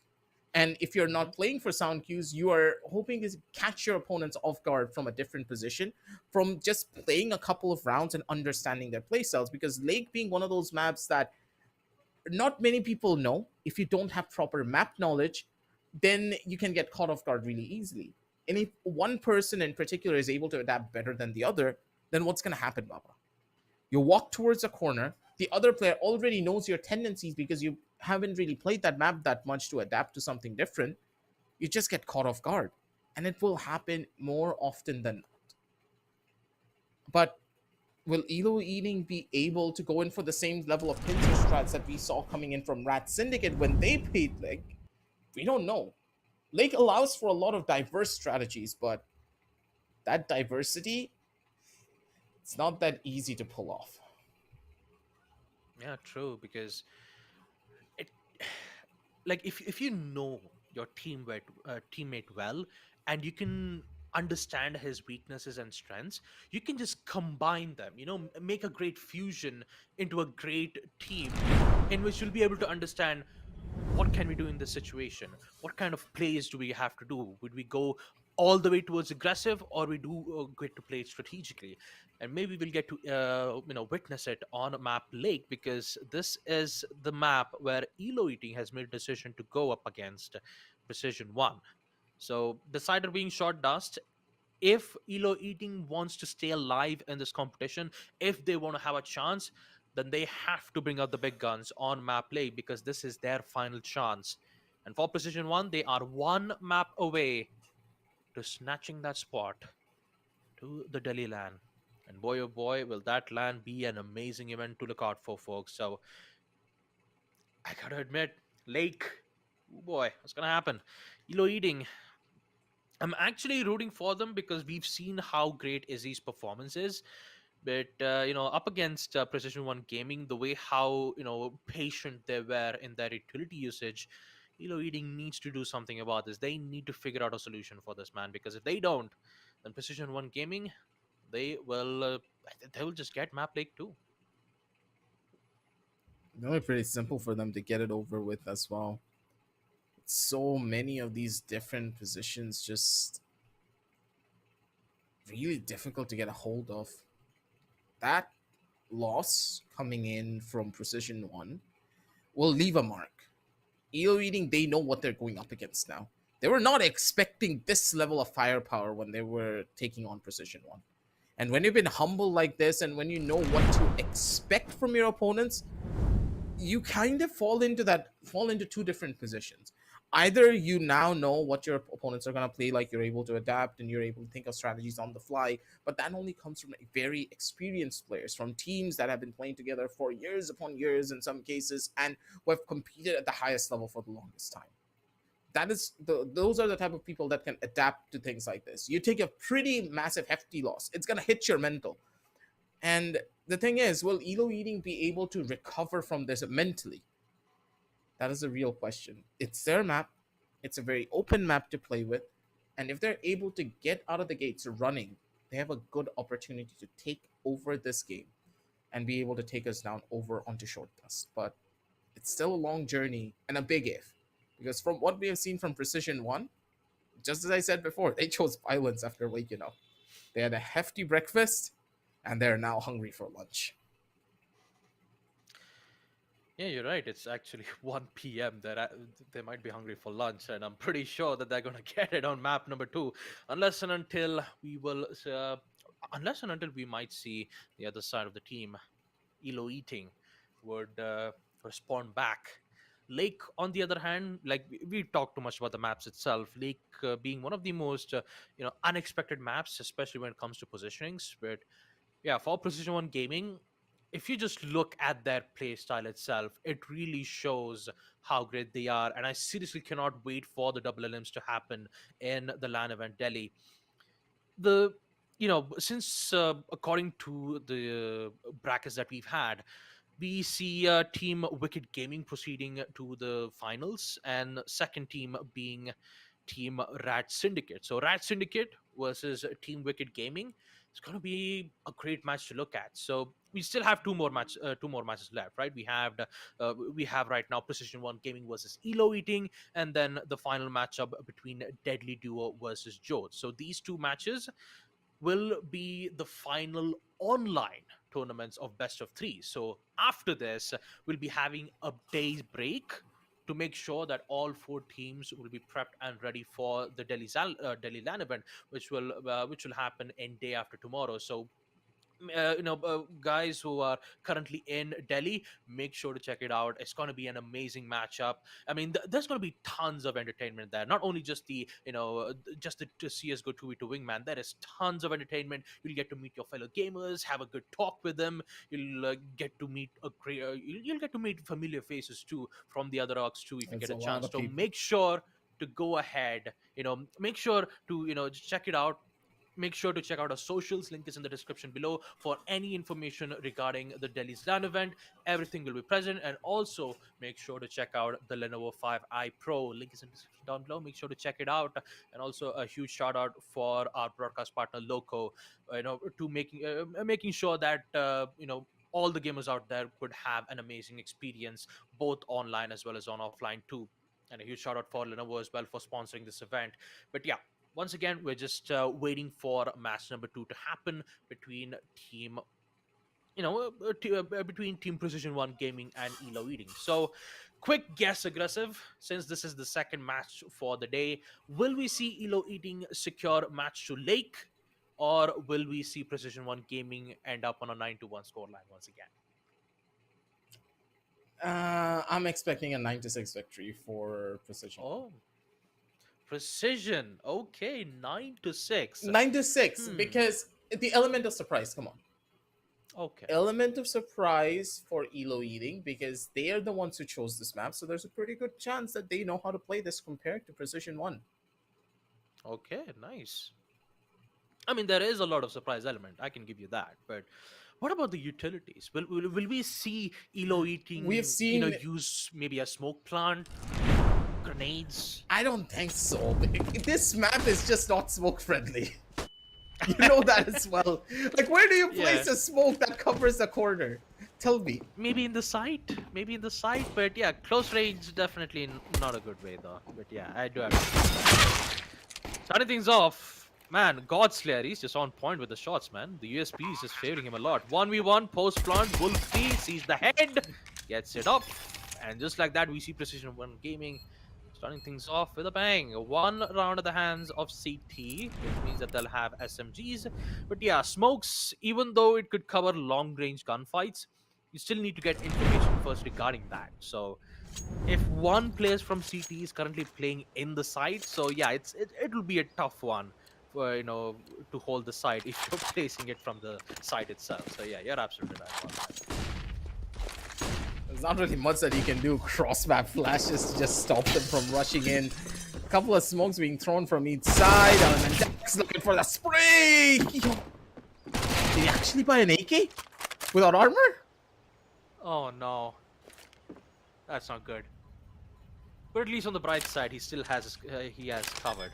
But yeah, the more info you have, the better the smoke block would be, and that was actually a good smoke from ELO Eating, blocking the line of sight from long range.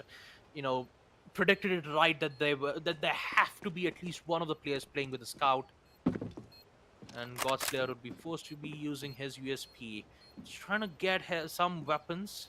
Maybe he might have a Mac 10, but no, he'll be forced to use his USP. Defuse will be used. Is he? He's gonna play patiently once again. All he requires is just info. And since he doesn't have any defuse kit, he'll be forced to fall back. Yep, there you go. He's at the point of no return. He's trying to get the kill. And Izzy will just casually get the frag.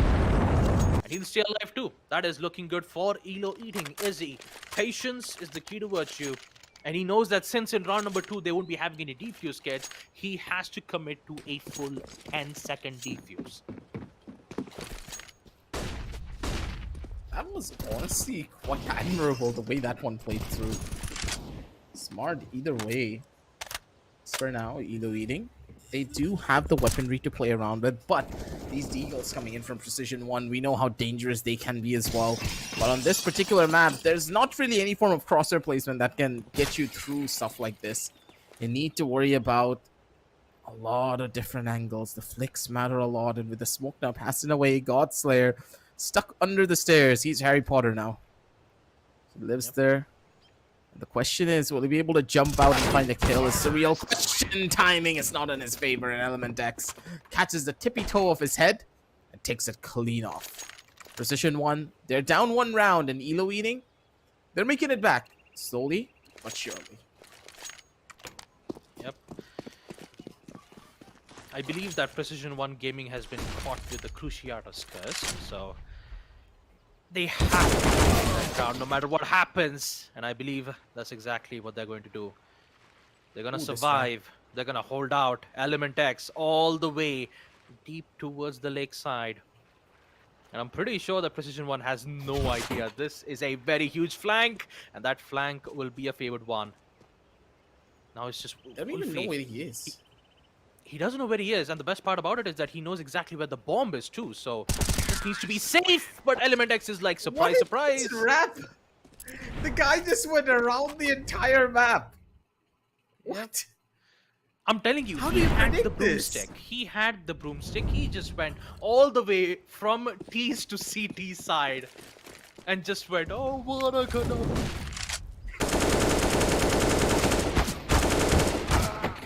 I'm sorry, I just had to say it, okay? I'm just gonna stay quiet and let you have your moment. It's fine, Baba. We still love you, don't worry. But you know, we still have to worry about Precision 1 though, because let's face it, ELO Eating, this is their map pick, and they're showing how powerful they are in this map. Bomb's been dropped though.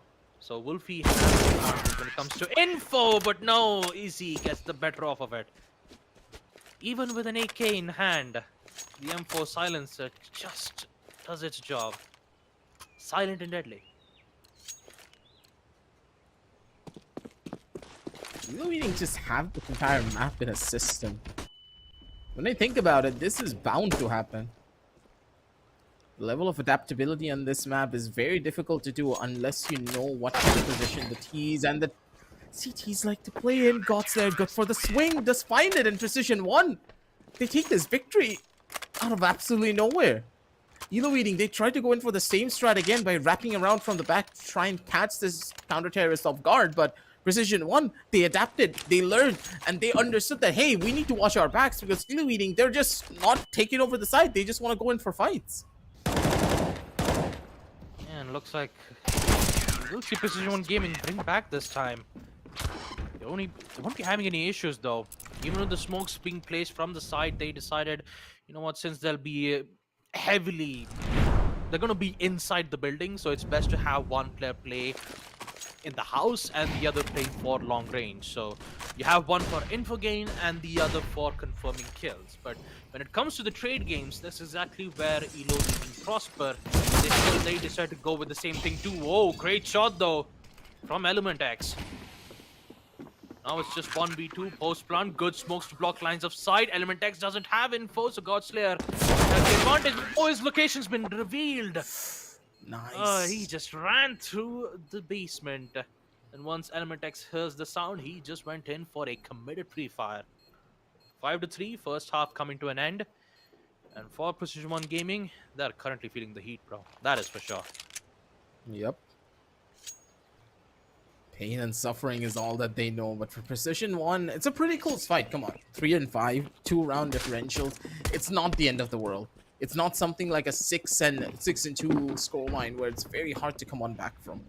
You have an opportunity to play with and play around with. That's gonna be a really good plant spot. One over to the top side of the balcony. They can just wait this one through. They have the side, they're playing for the long haul. They have the audio to play around with as well, and because of this crossfire setup, it's very hard to break into here without really getting caught off guard. They're gonna have the timing for it. One in the back and one in the front. You gotta hit the shots, buddy!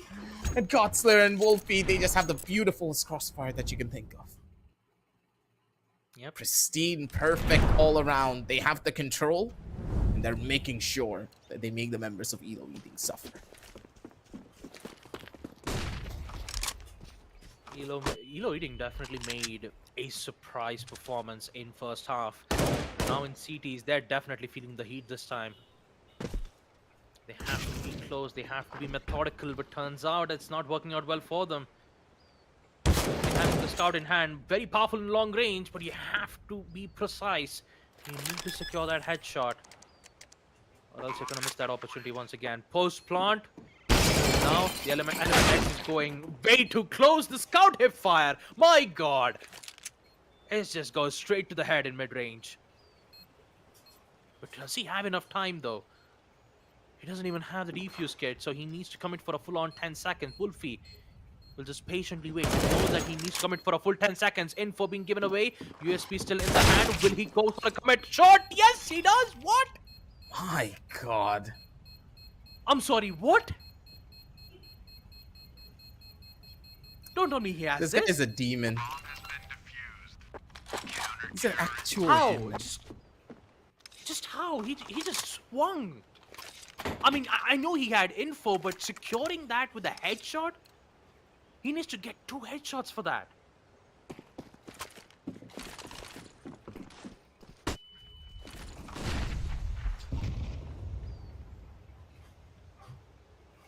Oh, man. It's just...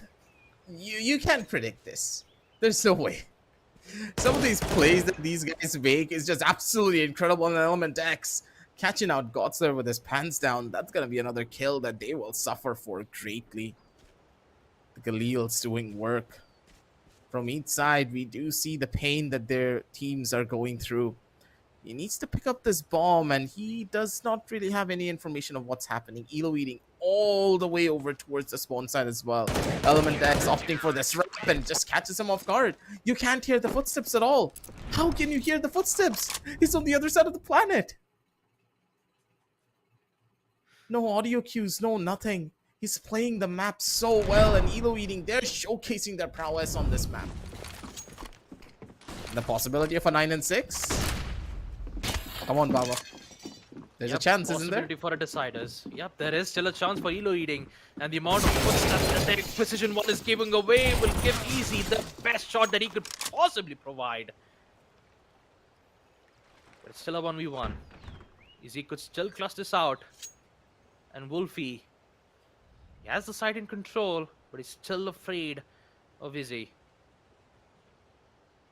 Once he give away his positioning from the C4, would guarantee a push from the CTs unless and until he has the information. There's no other way for Wolfie to secure this round unless and until he finds the second player. It's a tough one. The CTs will definitely play accordingly to time. Only have 35 seconds. Wolfie has to commit for this plant. He has no other choice. And he's still searching for him.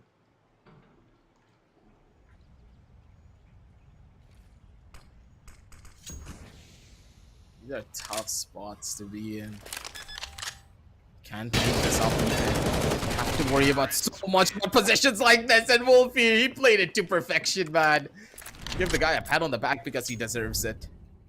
Opted for the fake inside of the smoke and just waited for Izzy to just give up his position. That's another round, and this is a nail-biting moment for the members of Precision 1 and of course their fans back at home. They have to worry about so much here. They have the weaponry for it, but that weaponry means nothing because they have to worry about so much! Too many different angles and too many different corners to think about. Precision 1, they tried to rush the site. And ELO Eating, they just waited for them to make that mistake. Yeah, looks like ELO Eating definitely have their lunch for today on Map Lake. The game will not be over though, because on Deciders, that will be the final map. Man, this is definitely going to be a heartbreaking moment if this happens. Oh, beautiful shot. And now it's just Wolfie. Only smokes and flashbangs. And here comes Element X. But the power of X, which will be element of surprise, guarantees the win. Which means that the game's not over yet, folks. We are heading all the way to map number 3. Shot Dust. Man, Lake, we definitely did not expect this. And I still remember Aggressive said it's going to be a 9 to 5. But it definitely was a 9 to 5. The only difference was it was from the different opposition side. It was ELO Eating who will secure map number 2. And boy oh boy, Short Dust. The only question is, will it be short and sweet? Or will it be long and difficult course of action? We are just gonna have to wait and watch out. But what a match do we get to witness here on Lake? For a moment there, I thought there was some hopes for Precision 1 Gaming to put themselves back up in the first half, but turns out ELO Eating, they had a lot to offer in their shows. Smoke plant fakes, it was just beautifully done. They were just playing accordingly to info, and once they had it, they just had to secure for the kills, and it's just so beautifully done from them, from both Element X and Izzy. Godslayer, on the other hand, he was just doing great as well from the CTs and trying to play, as fast as possible, trying to be as unpredictable as possible too. But in Lake, once you know that they're playing for long plays, you won't be able to hear any foot noises if you're way far away, unless and until if you're in their proximity zones. Then and only then you will get to realize what kind of positionings that they're in. But all in all, amazing performance from ELO Eating. They will survive, which means that map number 3 is unlocked, Short Dust. So Aggressive, I know that you've already made a prediction on map number 2. So how about I take map number 3 prediction and determine who's going to win? All right. Let me take a huge guess. I'd say that this could go all the way to overtime. And the third OT. Okay. Third OT. No. This could go to Precision 1. Precision 1. That is the main reason why I'm saying Precision it. 1. Now, the main reason why I'm saying Precision 1 is because you saw how confident they were on map Cobblestone, right? It was a 9 to 1. And also, let's not forget, it is a standard map to begin with. alongside with short dust, Precision One could get away like this. But since, you know, mind games could be an issue, and we'll also take a look at the scoreboard once again here, folks. ELO Eating securing match number 2, 14 kills with Element and 7 kills to Izzy. Meanwhile, as we take a look at Wolfie, 10 kills to him and 4 kills to Godslayer. The main reason why I'm saying that this would go all the way to OT number 3 is because of ELO Eating, getting their mojo back. They got their morale back by winning map number 2 Lake. So that's the only main reason why I'm saying that this could go all the way towards OT, third OT. That's what I'm guessing. And if it's wrong, then the caster's curse definitely hit on me. That's all I can say at this point. It's just a complete and utter rundown as well from top to bottom. My god. Elo Eating just played the map to perfection. That's the thing. Who would you think would just wrap around all the way from the T side, through the lake, into counter terrorist spawn, and then kill the people sitting on the roof? Yeah, but You you can't can't do that on predict that. short dust though. Yeah, you just can't. The much more standardized maps is where the members of Elo Eating will struggle because Precision One have it down to a system on those maps. They know what to expect. They know the headshot angles, and that's the thing. CS is a game about repetition. The more you play a certain map, the better you're gonna be at it. The more knowledge you have on those particular maps, you can easily shut down players with the best aim ever. CS is a game that awards raw mechanical skill, don't get me wrong. But if you don't have proper map knowledge to back up that raw mechanical skill, you're not going to be able to get that far. ELO Eating not only showcased their raw mechanical skill, but also map knowledge, pairing it together to make the perfection that was this particular map. And as they head on down over onto Short Dust, Precision One just have both, but on a much more refined level compared to ELO Eating because of what we have seen in Cobblestone. Hopefully, ELO Eating, they're going to be able to showcase the exact same performance and innovation that they have shown here on the next map, but it's not going to be that simple. The pistol round will carry so much weight here to just jumpstart this entire matchup. Either they go big, or they're going to be the ones who get sent back home. Well, it all comes down to this. That's the best part about best of three. Best of ones, best of twos, you might have a safety net, but if you're going all the way towards best of threes, you got to make sure that everything in your mind is clear. Have a calm mind. Don't get frustrated about losing a map or two, because if you lose your calm, that's exactly where the opposition team would take the would definitely take the maximum advantage out of it. So being calm, cool, and collected should be the way to go for both of these teams, and I wish them the best of luck for Short Dust. But all in all, when it comes to this tournament, only one can proceed to the next phase, and it either has to be Precision One Gaming or ELO Eating. We still have one more match to go, folks. I believe the final match has to be between Team Deadly Duo versus Jode, which will happen after this matchup. But we only have 2 seats left for the grand finals in Delhi. Only 2 seats, folks, and it could either be up against it would either be Precision One Gaming or Elo Eating, or it could be either Deadly Duo or Jode. So we're just down to 4 teams here. Aggressive, only 4 teams, and both of the teams we witnessed went all the way towards deciders. So you could see how close matches that we're expecting in the finals, in the quarterfinals. Expect what's going to happen in the grand finals, though, because grand finals, I'm pretty sure it's going to go all the way to best of 5. Looking at their performance, looking at their skills, the communication, the boost, the utilities, it's just on point. And when it comes to a match which is so close, you're pretty much expected to see some unexpected plays, like the USP shot that we witnessed on Map Lake. That could happen too. It always comes down to those, unexpected plays that would make us go, what, that just happened?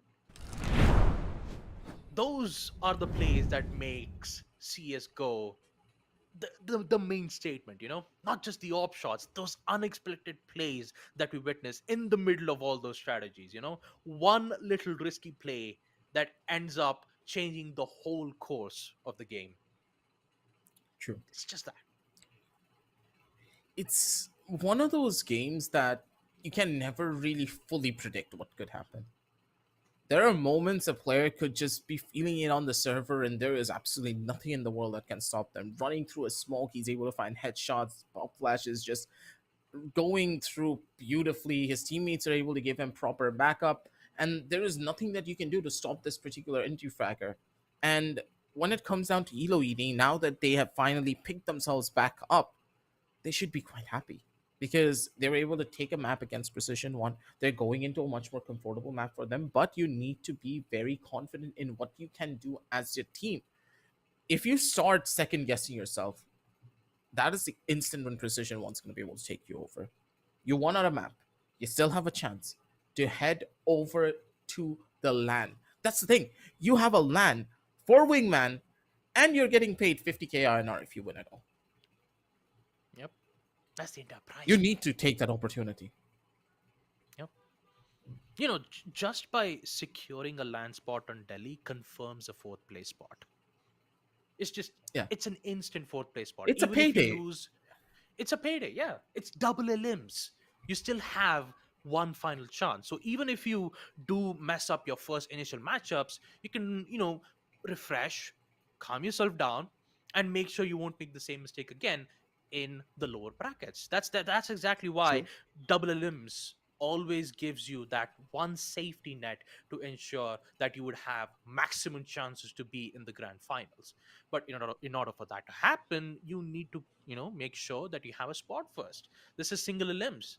Mhm. Quarterfinals, best of three, we're all the way to the deciders map, shot dust. And I'm pretty sure that this would go to overtime. I can guarantee you that, unless and until the side on team.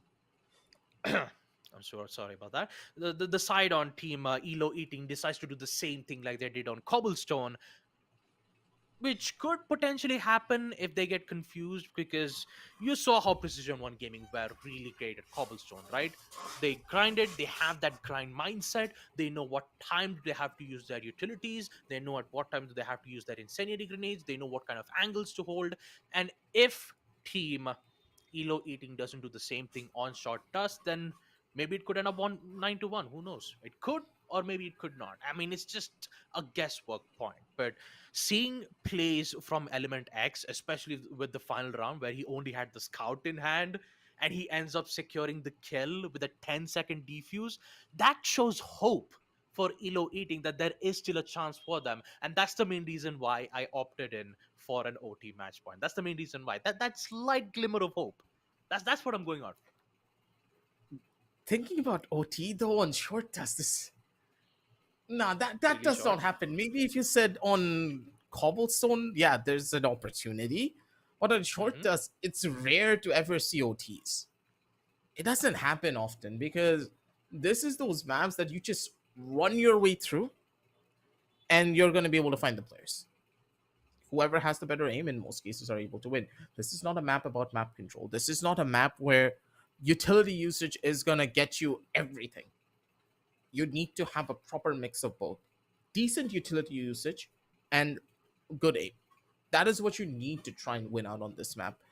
The barebone fundamentals are just practiced here on this map, particularly more than any of the other Wingman maps. Every Wingman map has its own gimmick, but for Short Dust, there's no gimmick. Like, tell me honestly, what separates this particular map from any of the other CS maps that we have seen? There's nothing I mean, special it's in about the it. name itself, yeah. It's in the Yeah, name itself. it's It's there's short nothing special. dust. Yeah. But that's the thing. Let me see. If Precision One do decides to play in CTs first, the main thing that I can think of right now is that they might use incendiaries right towards the ladder side and have one player playing towards mid, so that they could have the entire mid control. Maybe one player would be either playing as the scout or a Galil, to contest those long range gunfights, and you would have one player playing from the site itself, having mollies to either deny the plant, or he could just play it at an aggressive state towards ladders. They could do that. Precision One could do that to try to gain control of control, but we just have to wait and watch, because we are definitely not wasting any time here, folks. We are heading off directly to map number 3, the decider map on Shot Dust. And like I expected, a mid control is exactly what ELO Eating will be doing. So post-plant, if that goes, then they only have a minute left to do so. Oh, almost a chance for Izzy to secure the kill. But instead, they'll have controls this time. Element X went all the way to A shot. Secures one, 1v2, Godslayer. He's up against the two players from ELO Eating. That could end up barricading the shot towards the grand final. A shot towards the Delhi land. I believe that's exactly what's going to happen. 1-0. ELO Eating will secure their first round of defense. Things could just be quite tough for them to play around with here. Looking at how all of this is spanning out, you gotta be careful. Tex. This guy is on something else. That confidence that he felt coming out of map number 2, you better be sure that it's carried over to map number 3. But come on, that was just the eco round. Let the guy cook, because the buy round is where he needs to be the proper chef. Can he make it happen though? That's gonna be the tough call. If you smell what Wolfie's cooking, maybe we could see some precise headshots, but no, it's Element X. Still getting control and Izzy with the follow-up. It's just tough. Mid-control. That's the main thing I was worried about, you know? Mid-control on Shot Dust is so powerful, because even if you do get control on the A side and decide to go in with the default plant, if the CTs have control on A shot, they can just deny the plant quickly. Unless and until they have smoke to block line of sight. That's the only thing that they could do. Incendiaries once again. And in Shot Dust, we will see the mid control from ELO Eating. They don't want to give away the mid control, because if they do, they cannot proceed with this post plant. And that smoke plant will definitely help them. Minute left. Here comes Izzy. The element of surprise. He will survive. There's no trade. Oh man, this is definitely not good for Precision One. There's no trade. He just They can just easily use smoke to block lines of sight and the denial too. He even had the defuse kit as well. You don't have to worry about anything. ELO Eating, my goodness. All the way from 9-1. Never did I imagine on map number 3 could end up on a 4-0, folks. I mean, Hakuna Matata? What a wonderful phrase. Yeah, that's basically what ELO Eating just said after losing out on match number 1. Oh no. This is a bit too strong. You gotta be careful about stuff like that, but Element X just did not care. The guy got burned up to a crisp and he just casually ran out and got a free headshot. Wolfie, he wasn't even ready for that. And now with the boost play coming in as well for Izzy, they have the bomb, they have everything under control. You have nothing to really worry about here anymore. Yeah, man. Info for ELO Eating. They have the confirmation on the plant. They don't want to risk it. That's the main reason why you see is being used. And the confirmation on the kill too. Izzy. Headshot removes Godslayer off of the equation. 5-0 in the first half of Shot Dust. High likelihood chances this could end up in a shot. 9-1. Maybe my Casa's curse was effective. You know, I said it could go all the way to OT, and turns out it might not happen unless and until Precision1 responds back with a bang, and I'm pretty sure that they're going to do exactly that. A shot once again. Mid-control. Precision1 should know about this. And Element X is just so precise with his shots. How does he get that? My God. Dude. No, dude. There's no way ELO Eating is gonna end up on a 9-1. There's no way. Bomb has been defused. Counter-terrorists win. If this happens, this is the biggest slap to the face that you could give after losing out on the first map as a 9-1. If this is the answer coming in from ELO Eating, they're true pioneers to their name.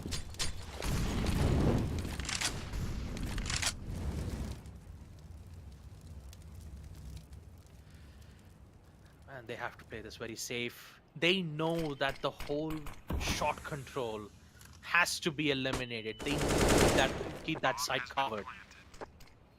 On the bright side, at least it's post plant, so ELO Eating are playing this as safe as possible. Oh, sees one. This has some information though. Major damage though. They still have good smokes and flashes too. Only Izzy has the defuse kit. Time. They're losing a lot of time, and Precision One is taking a Wolfie. Beautiful, Ooh. beautiful, absolutely beautiful from Wolfie. Patience, adaptation. They know that the entire mid control is still in the hands of ELO Eating. They have to do something about this. They have to play the safe. And Precision One, they might have found out the perfect formula for this. Possibly. Still, you can't say anything just yet. You have to worry about a lot more positioning-wise. It's good, but Wolfie! You can't miss a shot like that, man. You walked into your waiting arms. You were just about to give him a hug. In the process of giving a hug, you made a snow angel instead. You gotta be careful about those ones. ELO Eating. They're now looking for the final frag, and they're gonna be able to get it 7-1. Oh man. There is no way, right? We're about to find out in second half, Faggy. We're about to find that out in the second half, because it's Precision's time to defend. And Godslayer is yet to make a statement here because he hasn't secured a kill just yet. But maybe this could cause a major change because Element has decided to pick a Molotov. That's actually an interesting one to look at. Once again, mid control. They still need to be careful on the 90s angle. Plant needs to happen, but the difference is safe plant. Yeah, it will be safe plant. They don't have any utilities to go alongside with. Molotovs has already already been used. So they just have to rely with gunfight. Post plant Precision One still in danger. Both of them are currently playing as safe as possible. Defuse. He doesn't have any kit, so he needs to commit for a whole 10 seconds. He needs for the support. Is he? Can he get defuse? No. Committed spray. Denies. Oh boy, Precision One Gaming so close, man. That was so close. Too close for comfort. The commitment I was expected real. him to just run around a little bit. He just saw the defuse. they- He saw that the person was off the defuse. He could have just waited around the corner, just went in for it again, just kept on popping in and out, in and out, and in and out, because they know that the defuse kit is not existent on the side of Precision One. At least history is not repeating itself and revenge is not being served cold, right? It's 7-2. That is true. That is true. Molotov once again. Commitment for a plant. I don't decide to go with a wall bang this time, but no, that's not gonna work. Quick take from ELO Eating. I mean, previous round we saw them trying to go in for a fake Qs, but Wolfie might be able to get the best of it. Yeah. Oh man, the contention towards mid is just absolutely insane from both the teams. And Izzy only having a Mac 10, only has the flash. Commitment failed. And the FAMAS will do its job. Oh man. Bomb has been defused. Good. Yeah, there you go. If They're he going got for the that defuse kill. too. Yeah, if And he if got he that gets kill, the this was kill, a yeah. guaranteed. This was a guaranteed match point for ELO Eating, yeah. Getting close to winning a lot of these rounds, but just not enough. Now with the kits coming out as well from the side of the counter-terrorists, it's even more difficult to take fights probably because Godsler is just so quick on the trigger. The man just knows what to expect and what to do. Even gets an upgrade for himself to pick up an AK. So he's more than happy with how this round turned out for him. Yep. And now ELO Eating needs to be, prepped and ready for that incendiary throw from the ladders. They only have two decisions. Douse off the flames and push aggressively towards the site, or once again gain mid control. That grenade will deal major damage. Oh boy, look at that damage.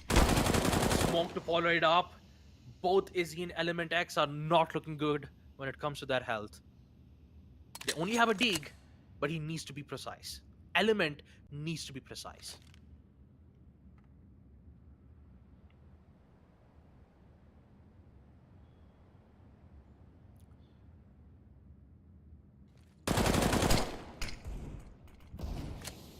Once again, slowly As we see ELO Eating pushing towards the side, they have to be committed for the plant. Turns out Godslayer is the only one left. Actually, it's Element X who was the only player left. It was an eco round nonetheless. And now they will commit for a full-on buy this time. They had no other choice though. They had no other choice to go in for an eco round. They try to get some value out of it. They try to, get at least $300 in their hand, mainly because, planting the bomb actually confirms $300. But at least they did what they could. Now this time, they're yet against a standstill. CTs on the other hand, once again, mid control is crucial in short dust. And currently CTs are dominating this map right now. Element needs to be careful with the situation just yet, but now they do. Easy gets the important kill, and that's Wolfie down for the count. Godslayer still has the defuse kit. He could wait for the T side to proceed with post plant. Maybe try to take out the planter first and then proceed with the second.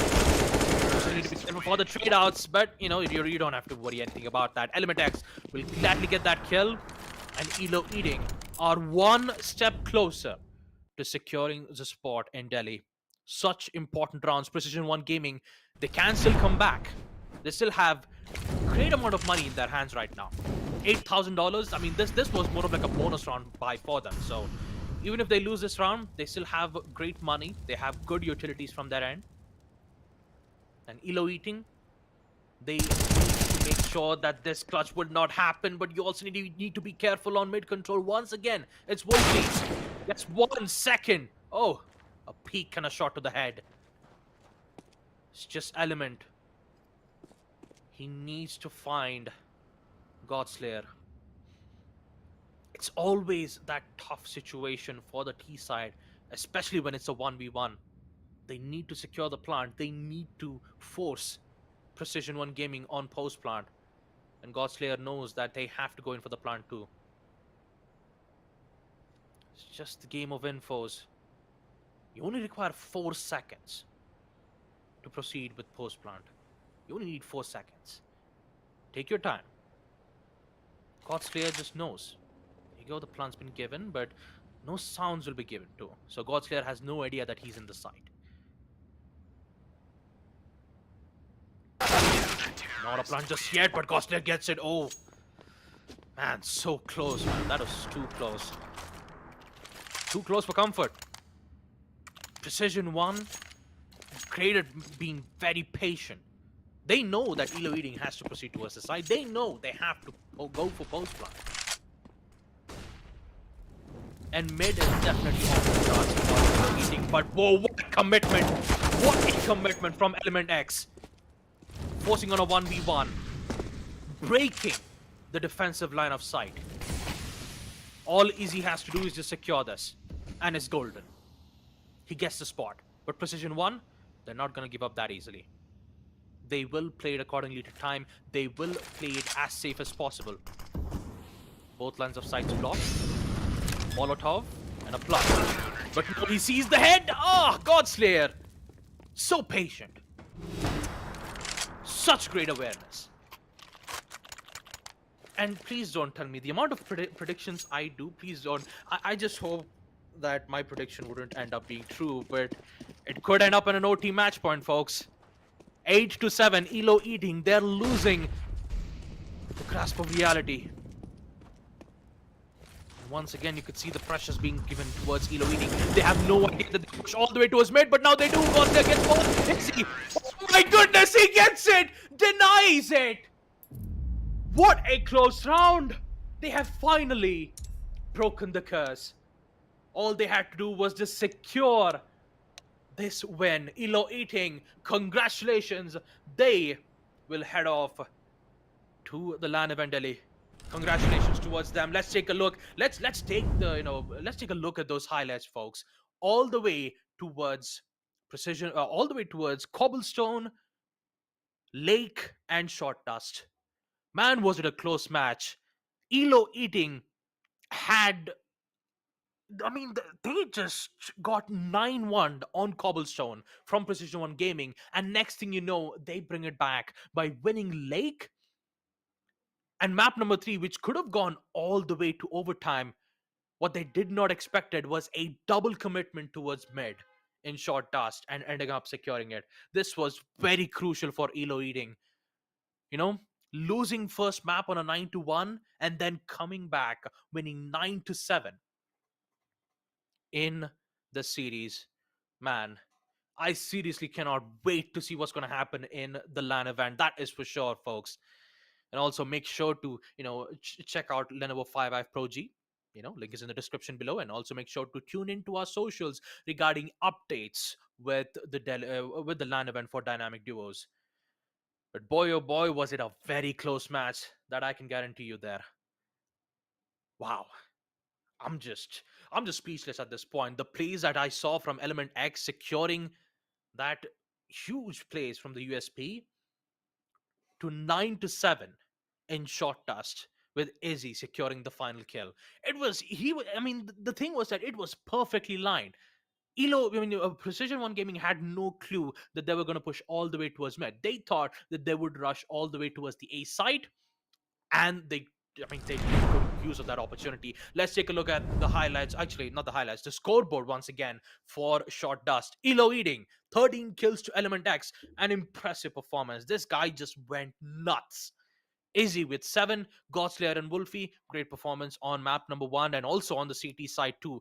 Great map awareness, great patience from Godslayer, but unfortunately it was too much when that collision happened from the side itself. There was some wrong predictions being made, and Precision One unfortunately took a heavy fall, 9-7. And that concludes match number 2, folks. But we still have one more to go. We still have Deadly Duo versus Jode. There's only one seat left. Who will it take? I mean, will it be Deadly Duos or will it be Jode? We just have to find out with this short little break, folks. So don't go anywhere.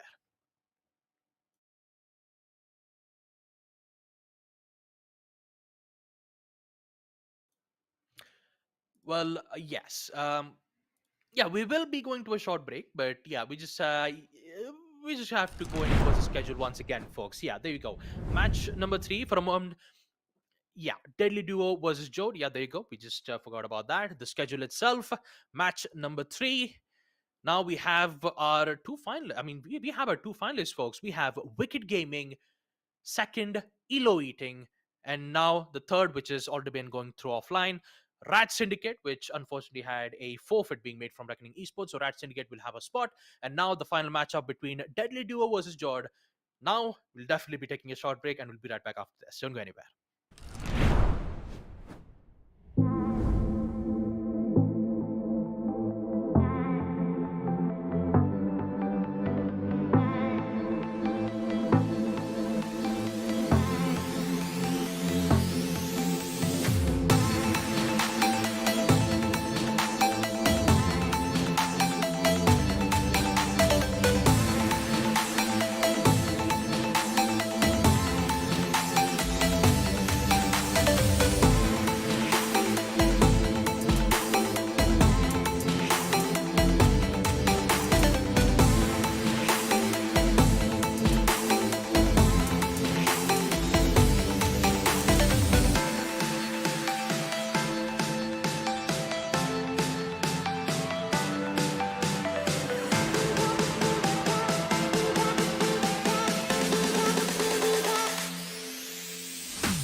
And welcome back, ladies and gentlemen, to the Lenovo Tech World India Edition presents Dynamic Duos Counter-Strike Global Offensive. Your boy Aggressive is back with Baba Gusta on his side, and I did have a little bit of a technical difficulty on my end right before the end of the match, but from what Baba told me, it was a little bit of a close back and forth victory coming for the side of ELO Eaters. And honestly speaking, Precision won. They did phenomenally when it came down to map number 1, but as the maps continued, you know that the level of confidence that the members of ELO Eating were feeling just completely took over the server. It snowballed out of control, and Precision 1 just could not stop the rippling effect that it had on them.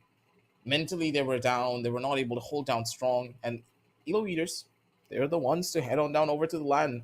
We now have 3 teams, and here with the final matchup in front of your screen soon enough, ladies and gentlemen, we are going to be witnessing the last team who will deserve to take this victory and head over to Delhi. I'm excited to see this one, man, because Deadly Duos, we know how good they are. They're household names. But Jod, what do they have in store for us? I don't believe we have tested a single game coming out from that team. Yeah, well, we'll get to see that right now. Starting off with the map bans, Lake is just banned right out of the bat, which means that Cobblestone, Chalice, and Short Dust. Cobblestone and Short Dust, we're going to see that map very often, even in our LAN event too. But if there is a best of 5 or a best of 3, you have to pick at least one of them. So it's either Lake, Boyard, or Chalice, and Jode has made a decision to bring Chalice. An interesting map. This is the second time we're going to see map Chalice being brought out in the history of dynamic duos for Counter-Strike Global Offensive.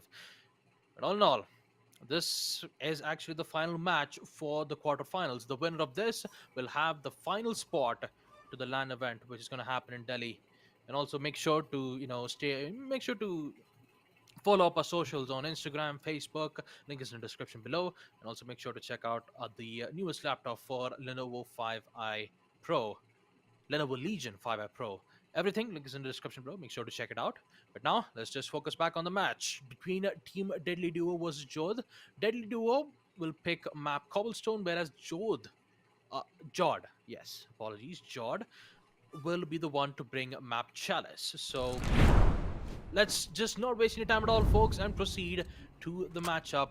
Knife round has already been completed, which means Jod will be playing on defense first. And it's Bullet and Buster, the Deadly Duos, back in map Cobblestone. They did have a pretty tough time when we were watching them last time around, though. Went to overtime over overtime. But hopefully that's not going to be the case here. But Rapid, okay, just sat down, took off his silencer, and just killed 2 players. What? That was just quick. All the way from B-Long. Now Deadly Duos needs to be very careful about this because Revan, on the other hand, has a max 7 and a grenade, which in fact won't be able to deal major damage, but he has good information. Best to not go in for the peak, but he does it anyways. Oh, confirmed headshot. Second will be done Max as well. 7 energy. Revan, yep, max 7 energy. That's the thing you should be worried about, especially in the tunnels aside.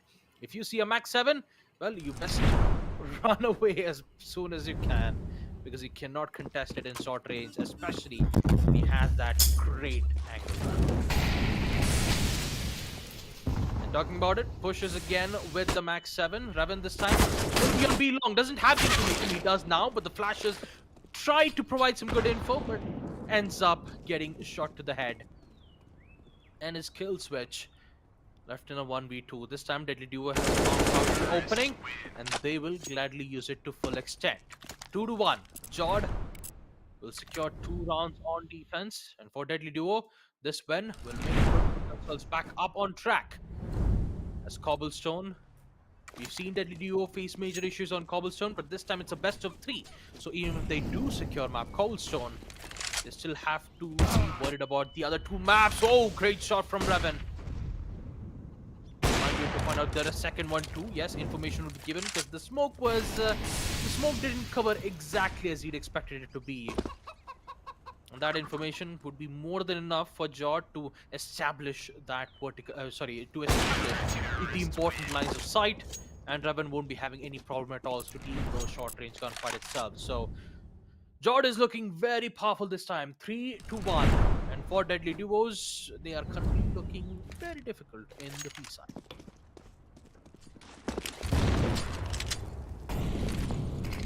Going to be a little bit more of a problem from the other side of things, though. Jod. They have so many different angles to play around with, and with this op in hand, that could be an even more deadly duel for them to deal with. Op already found out the first, and now they're looking for even more here. He's holding down the angle, the lines are perfect, and he has a gap in the smoke to play with. That's the body shot that he was hoping for. A wall through, though. Gonna be tough to break into, but Buster, looking to bust down some doors. A pre-fire could be good, and god damn it, Buster! Give it up for the bad when it comes down to his raw mechanical skill. He has the timing and he has the hit for it too. But still, he's low on HP, and he still has 40 seconds to play around with. He needs to go in for a wrap all the way from CT to make this one work. Will he be able to do it though, Baba? That's a big ask. Well, when you see a headshot like that, pretty sure that this clutch could be vital for Deadly Duos. What's gonna happen? Oh man! Yup. Kill switch, unaware of Buster's location. And we will see Deadly Duo secure this important clutch.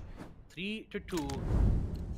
And for Jod, what will be the response? Interestingly, we will see Kill Switch only have Kevlars. No helmet as well. Molotovs definitely did, expected it to go. I mean, it was supposed to bounce all the way to long. So Revan needs to get control as soon as possible, because they have to be careful though, especially when you have Bullet, who's just so on point with those headshots. And since it was a very expensive buy from Jod, having an op in hand definitely broke down their economy. So for Bullet, all it requires is just a shot to the head, but unfortunately he will miss his second chance. But no, it will be Revan who will secure it. Buster, on the other hand, will secure it through the grave with the Molotovs. Still alive though, 1v1. Revan, on the other hand, he's the only one who could put Jod in a good lead. 4-2 should be their main focus, but Buster is determined. All it requires is just a shot to the head. That is forcing Revan to be at a very soft spot. He doesn't want to raise position yet. Play accordingly to time, and Buster finds the head. 3-3. Score counts equalized, and Jod, once they had the opportunity of a very great lead, and now Deadly Duo, they've snatched it. Oh boy, kill switch. And 2 nades, but both of them are still alive. But that Zeus, the power of thunder, could steal Deadly Duos' morale boost. They are not simple about this. Molotov once again, information being given, and kill switch still in the same spot. They think that they've fallen back all the way towards CT. This could be huge. No, Zeus misses it. Oh no, a disaster for kill switch. He was so patient, but he missed the timing. And now it's just Revan. And now it's just Rev. Apologies. Left in a 1v2. The Max 7, very powerful in close range. Monster, he knows exactly where he's playing. There you go. Smokes dissipates. Rev goes out. And Deadly Duo, they will steal the round lead. 4-3 in the first half as we proceed to round 8.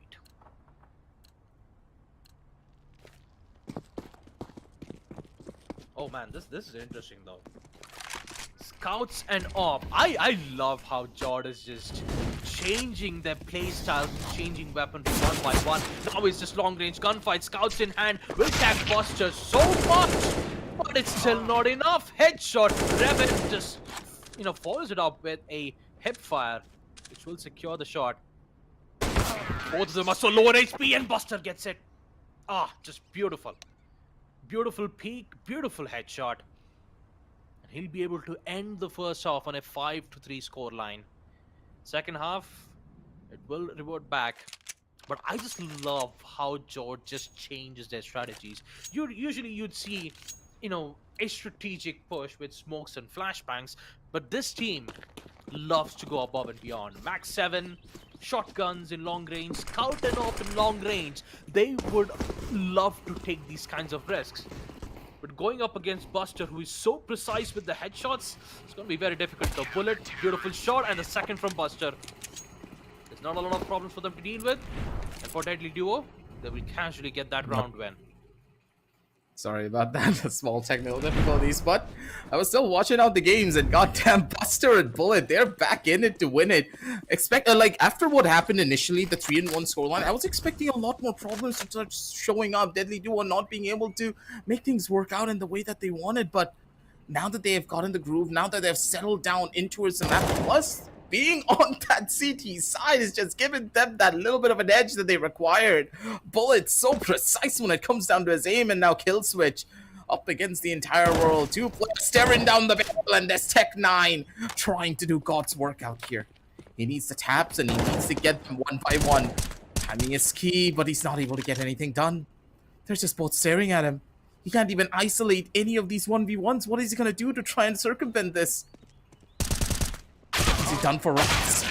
Possibly, but kill switch takes one with him to the grave. Bullet, good for the kill. And a 3-7 scoreline, regardless though, for the members of Deadly Duo. One more point away from map point here, Baba. Yep. Just one more. 1 point away. Just one more. This time, Jord is not really going in for the force buy this time. Actually, not a force buy, but will at least have some good weapons to defend themselves. And the main thing that they have to worry about has to be towards the tunnels aside. Once again, smokes to block lines of side, instant control as we see Buster secures one. Instant refrag will be made nonetheless. The usual one, long, is exactly what kill switch was worried about, but turns out it was Bank. No, I wasn't on B long. Just a distraction.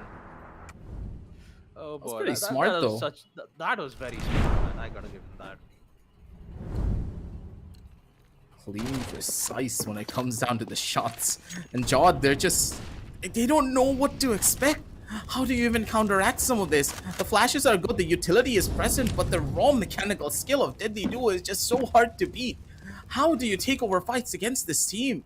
You need to play for trades, yeah, but if Deadly Duo's trading is just way better, then you're just done for. Worrying about so much. Bullet already taking that first initial bout of an engagement. But Buster on the other side, looking to maybe find something, but not gonna happen because Killswitch has better timing. Unexpected when it came down to the plays, and with a gun upgrade in their hands, that M4 could just spell doom for the members of Deadly Duo. Yeah, the nades definitely is not gonna help Bullet. Not having any information, but now he does. It's a crossfire. He knows that the trade-outs will happen, and Killswitch will not waste any time at all. Match point is still in for Deadly Duos, but Jord, they will not give away that win easily. Once again, it's eco round for Deadly Duos. They will be met with heavy resistance. Aggressive push! Oh, Bullet! Somebody stop this man!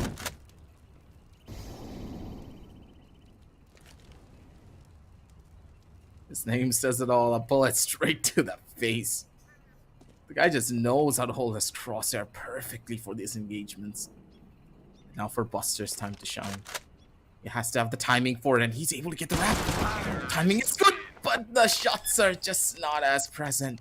He could have waited for the plant to come in fully and then opted for a swing. He would have had the better timing, but lapse in attention and those type of moments can be very costly, but that was a very close equal round. It could have gone either way, with Deadly Duo now sitting at match point. One more round for them to try and finish things off, but Jod is slowly but surely climbing their way back to a possible win. Not gonna be that simple, but this op could just be the thing that they need. And yep, Bullet, especially with that flash coming in from Buster, that's all that they require to shut him down.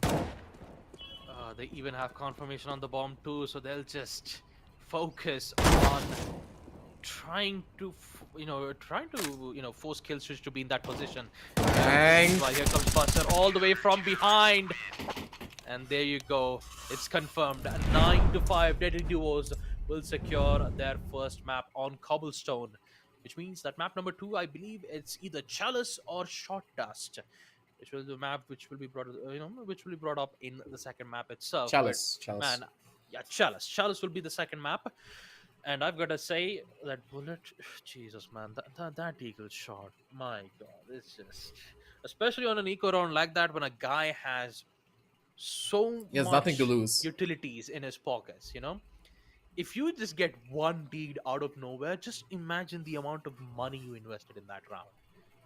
AKs, vests, utilities that cost around like $1,000. He had molotovs, he had smokes and flashes, which cost around 300 per utility.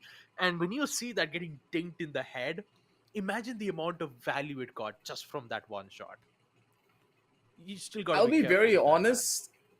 The most destructive thing that could ever happen to you in the game of CS is getting hit with the CS. Oh, sorry, hit with the Deagle, and Hmm. on the other side, getting tased by a Zeus. Yeah. Those are the two most emotionally damaging things that could ever happen to you. If a person swings out of absolutely nowhere, he's holding a corner, you have such a powerful weapon, you face a deagle and he just taps you randomly. You are trying to play the game, and his raw mechanical skill is that good, he has that much ego that he just doesn't care. Yeah, Like, but this what time does you, that make you feel? yeah, emotional damage. Yeah, you're absolutely right, Maggie. I just did not expect you would just pull off that card right away. But let's take a look at the scoreboard once again, folks. Map Cobblestone at the hands of deadly duos, Buster and Bullet. Man, they definitely stay true to their name. 11 kills, 8 kills. Meanwhile, as we take a look at Jod, Rev with a total of 9 kills, and Kill Switch with 6. I still got to admire their perseverance and, the patience that they had to go through to remove one of the players. But man, Bullet was just, he was feeling the shots right now, man. I'm not going to lie. They were just feeling it right now. Raven, I mean, I still got to admit the Max 7 holding towards LT really, forced Deadly Duos to change their strategies a bit. But once they arrived in B long, they started to lose control of that grasps. And that's exactly where, Bullet started to gain much more control of that situation while they were on the T side. That's a guarantee. Deadly Duo just had a different level of comfort when it comes down to maps like this. When they get the ball rolling in their court, you just cannot stop them. These guys know how to close maps really well. And that is something that most teams can't really say. Closing maps are the most hardest things that could ever happen. You could be the best team in the entire world. You could be in the strongest of leads. For example, I have seen teams in professional level CS who have one out on one. Like, they're winning 14 and 1, right, Baba? To paint that contrast. They're the best Mhm. team, they're supposed to win, no one can stop them. 20 to 25 minutes later, for some goddamn reason, it's on a 14 and 14 scoreline. This will happen.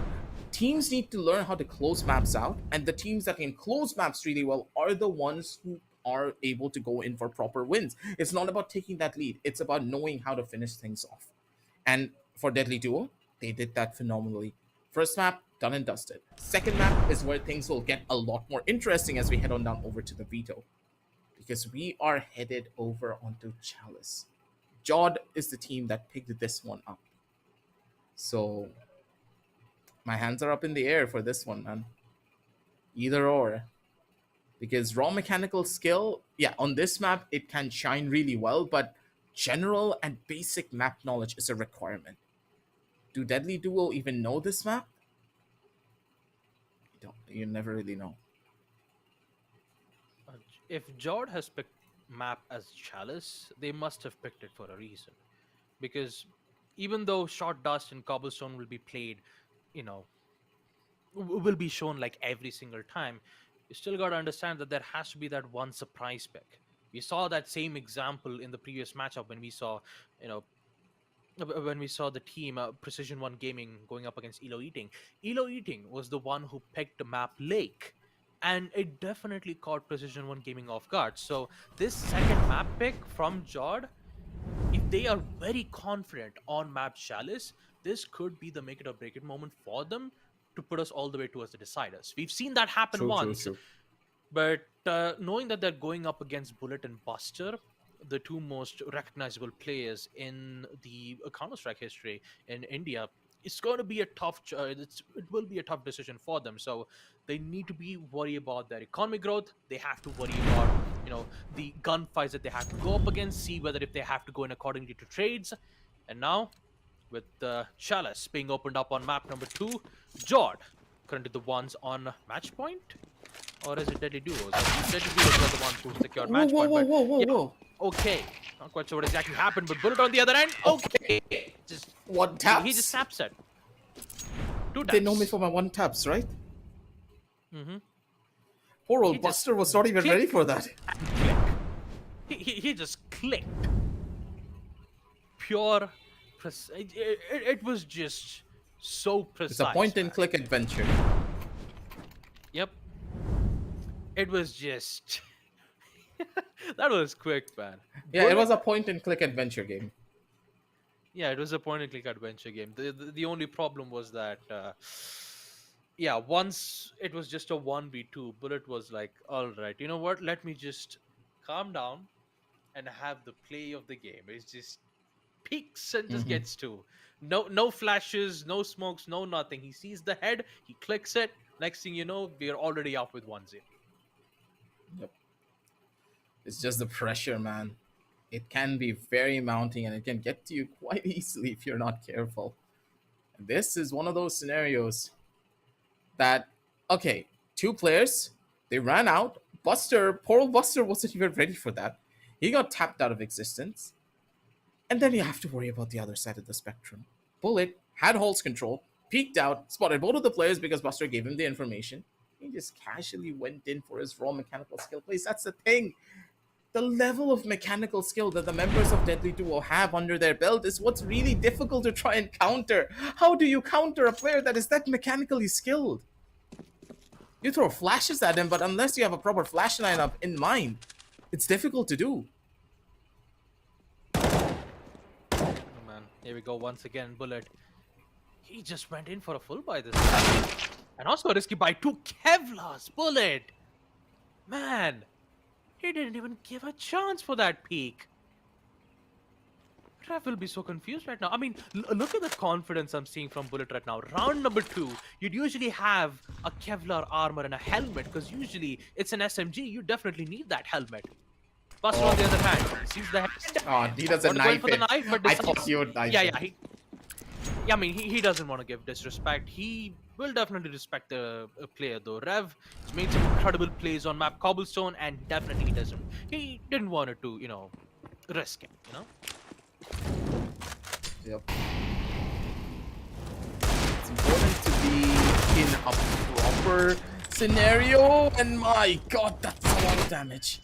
Could have been worse, but it's already done better. Kill switch with a swing out just immediately taps them out of existence. The Tech 9 and the Deagle doing work for them. They're gonna be happy about this play. A little bit of a sus spray coming in from Buster. If he got that kill, it would have been way better. They didn't expect the angles to come in like that. And Bullet was just none the wiser. A pretty quick round for one side, but now equal buys from either end. Bullet is the only one that couldn't opt to go in for a buy, but this one Deagle in his hand is just as deadly as a rifle.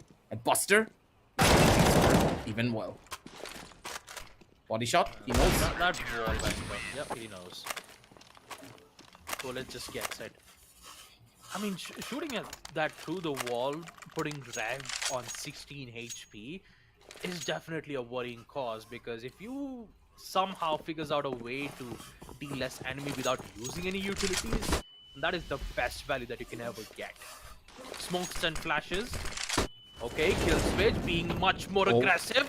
Pays the price. That is good. That was a huge risk being taken from this man right here. A good risk. Forcing in a post plant. Bullet. Deeg in a dream. Just dodging. Oh my god! No way, Bullet! No! And it's just a little Giga Chad! No! Get this man out of the server. He doesn't deserve to be here. He kills the other player on the other side and then kills the traitor. How? You can't. How can you... I can't even speak. You can't make this up. The man has confidence to do stuff like this? In what way, shape, and form? Why even? The guy strafes out left side, pulls out the deagle. He doesn't even have a proper weapon and he still two taps them out of existence. Granted, one of the players was on low HP, but still, that trade is very difficult to get. And that with the... Oh, man. Good shots, though, from Rev. But his bullet, once again, has good info this time. No flashes being tossed around. I'm pretty sure that he's gonna give the site to Jod. Flash is being used. Bullet just playing it as patiently as possible. He has the kit. All it requires is just 5 seconds defense. He's gonna play it as safe as possible and kill switch. Denied the instance he looks at it. But my god, Bullet. How do you get away with the kills like that, man? Jesus. 4-2 deadly duos are looking strong in the first half, but Jod on the other hand, they're not going to give away that easily. Flash is being used. Bullet just finds 2 great infos. And all Buster had to do is just get in towards that position. There you go. Headshot, Buster gets it, and deadly duos still in a huge lead. 5-2. It's just a rundown of players. Look at that, Bullet. Just so confident in the fact that his teammates on the other side, there's nothing to really worry about. Buster paying off his teammates' contact, found the perfect off angle to make it work as well. Kill switch though, using utility a bit more to try and force Bullet off of these particular angles. Too much to worry about. The spam's probably gonna catch him.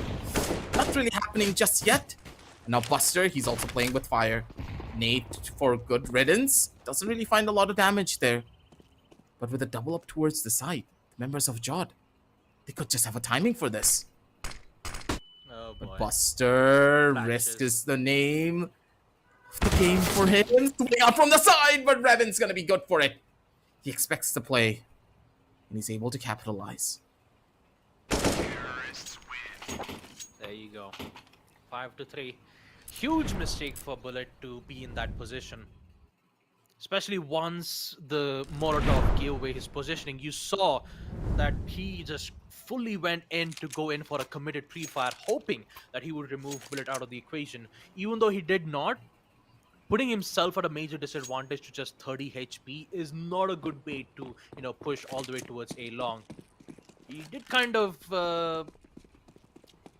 made a huge mistake on pushing towards it, but nonetheless, it was looking good. Flick attempt from Bullet. Still, that gets picked out quite. Nonetheless, oh boy, that is definitely gonna hurt for him. That's a Buster moment right there. Yep. Bust heads one by one. It's been a while since I last see the player pull out the MP5. Granted, that is my weapon of choice when it comes down to ecos. A little bit of a sus flash, but I guess it's fine. Nothing to really worry about. Running on down over towards the sides. They do have some MP9s to play with, but these weapons, they have a little bit of a kick to them unless you hit that first initial headshot. It's crucial to find these plays together as terrorists, but this spread out play from deadly duos could just backfire if they don't reconcile and just play together as a team soon. Currently, Jod is playing as safe as possible. They know it's MAC-10s. It's SMG versus SMG. They need to play as hard as possible. Don't give them the side control. And Rev, he needs to reload. Kill switch needs to provide him a bit of cover, in which he exactly does. It's 1v2. Buster in a very difficult spot. The MP5 ST, even though it's great at short range, you still got to be careful on certain locations, and that is the trade from Kill Switch. Actually, from Rev. Patience is king. 6-4. Jod, they are fighting back this time.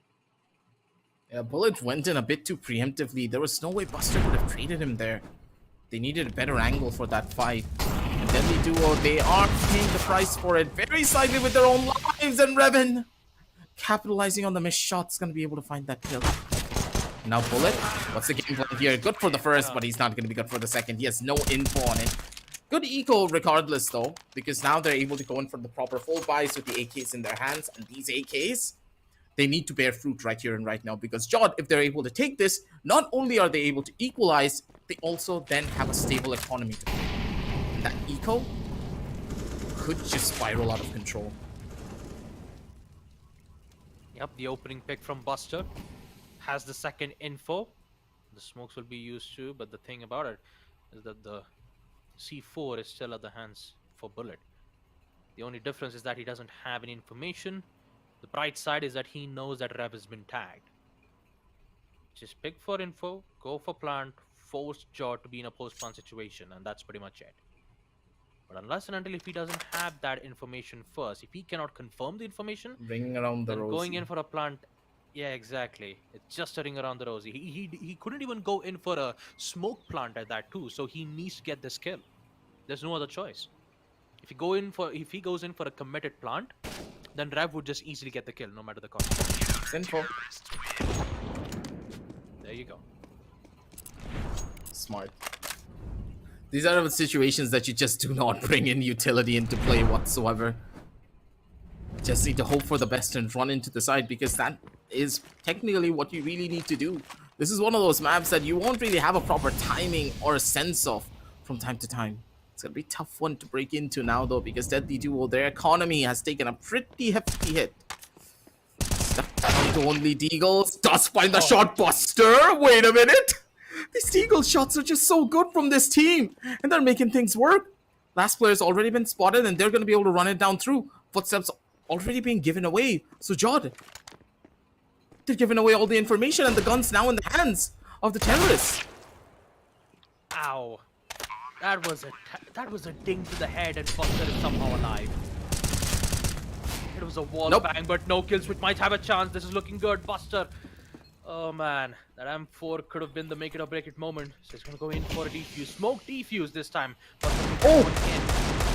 Oh no, wall bangs, but no, actually not a wall bang. Shot through the smoke. Kills, which has the info. Just beautifully played. Played accordingly to info. He also has a lot of seconds to go in for this defuse. Great patience from Killswitch. Jod will make sure to put themselves back on the lead, 6-7. But this round is coming for a hefty price, I'm not gonna lie. Securing that headshot provides a good amount of money at that too, and Bullet is just bringing the full stop here, folks. An op in hand, which means that Ref might be in big trouble if he doesn't have that information regarding this. Oh boy, pick's been made, and now they know. Now they know. They're not even going to contest these long-range fights anymore because they have their information. Slow and steady wins the race here for the members of Jod.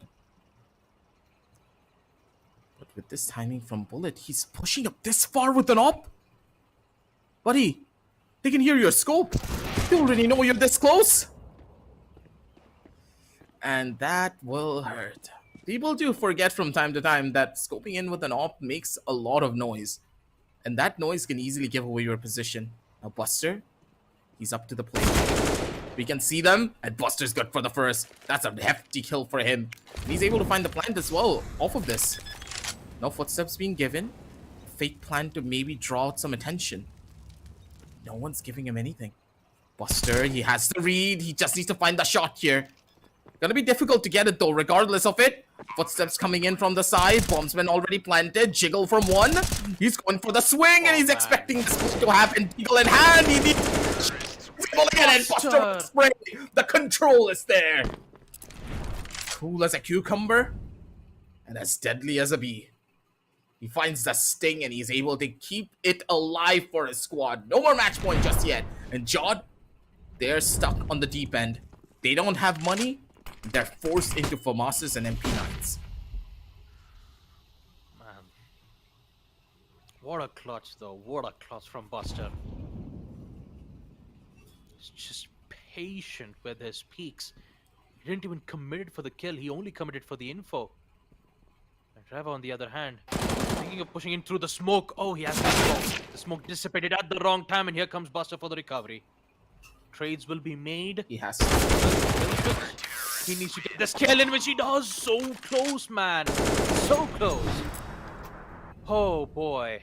That SMG, not quite sure what exactly happened. The commitment for the AK spray definitely did not help Buster at all. Match point for Jord. This could go to map 3, man. Good chance, but Bullet has something else to say about it here. Already with the first kill, this could just be the case of overtime. They have the buddy system in place. That's a 2 versus 1 out on any situation, and Buster makes sure he keeps it alive for his squad. It's time for overtime, ladies and gentlemen. As Deadly Duos and Jod, they are going toe-to-toe against one another when it comes down to this map. Shots being missed, mistakes being made, and mistakes being capitalized upon. Both of these teams know what to do, but the thing is, who will be able to adapt and learn faster? 3 rounds consecutively is what they need to get. Otherwise, Look at that pressure from Deadly Duo, man. Yeah, look at the pressure though. This time they're just going all into the site. Smoke plant it is. My god, Rev. They know that there's an op play. Smoke needed help. They just need to recover back. But no, Rev gets one, Killswitch gets the other. Ooh, not quite sure if it was a good idea for that peak. They could have just played it as safe as possible. Once they heard the op shot, it could have been just best to just play it safe. Let them reveal the location first and then head in for the peak. But turns out they thought they would have got the kill once Rev would have missed the shot, but the smoke definitely did not help them. yep. Doesn't look that good on one side. Deadly Duo, they need to try and win this round to maybe send it down into overtime number 2. Gotta give them an opportunity to take.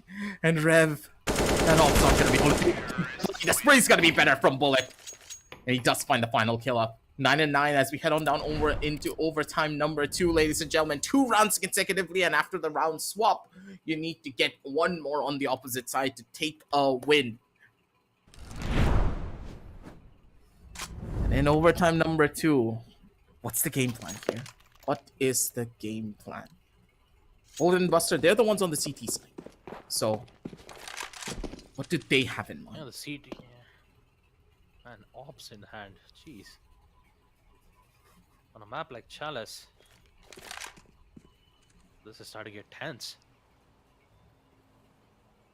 It's just the game of infos. They haven't given away their positionings just yet, and Killswitch has gone deep within the site. He's the one who has the bomb in hand. It looks like the shot has been given from Bullet.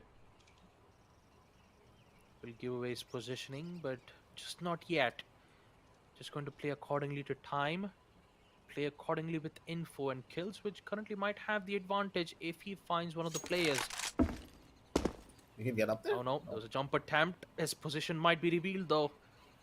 Buster's so patient with this. That is such a strong angle that you can take a fight in. The flashes are gonna get popped. They're expecting them to push out. But Buster is giving them so much information that he's gonna be able to wait this one through. Bullet, just don't do anything. You just have to wait. Bullet just waits for the contact peak. And Buster, one with good kill for him, and then Bullet with the immediate contact play is gonna be able to turn around. That is so smart the way that they played this. Their IQ gets them through another round. Oh Jesus, Bullet. That is desperate. That was a desperate peak. Really is. He's not even gonna expect it. He's not gonna expect it. Oh man. Yikes. Jord. It was a great performance from Jord on Chalice. They really showed that map number 2 could have been theirs. But the thing about Deadly Duos is that they adapted so quick. Even with the ops in hand, I mean, at the overtime, it was just all out, Ops from True. both of the sides. There was desperate peaks, desperate attempts from Jord, hopefully to remove Bullet out of the play. But Bullet, man, he is something else. 1v2 clutch on the CT side with the Deeg in hand. And that too just spray transfer to one guy to the other. It's just you only have 7 chances, and next thing you know, Bullets just does the impossible. He just does the impossible, just like that, man.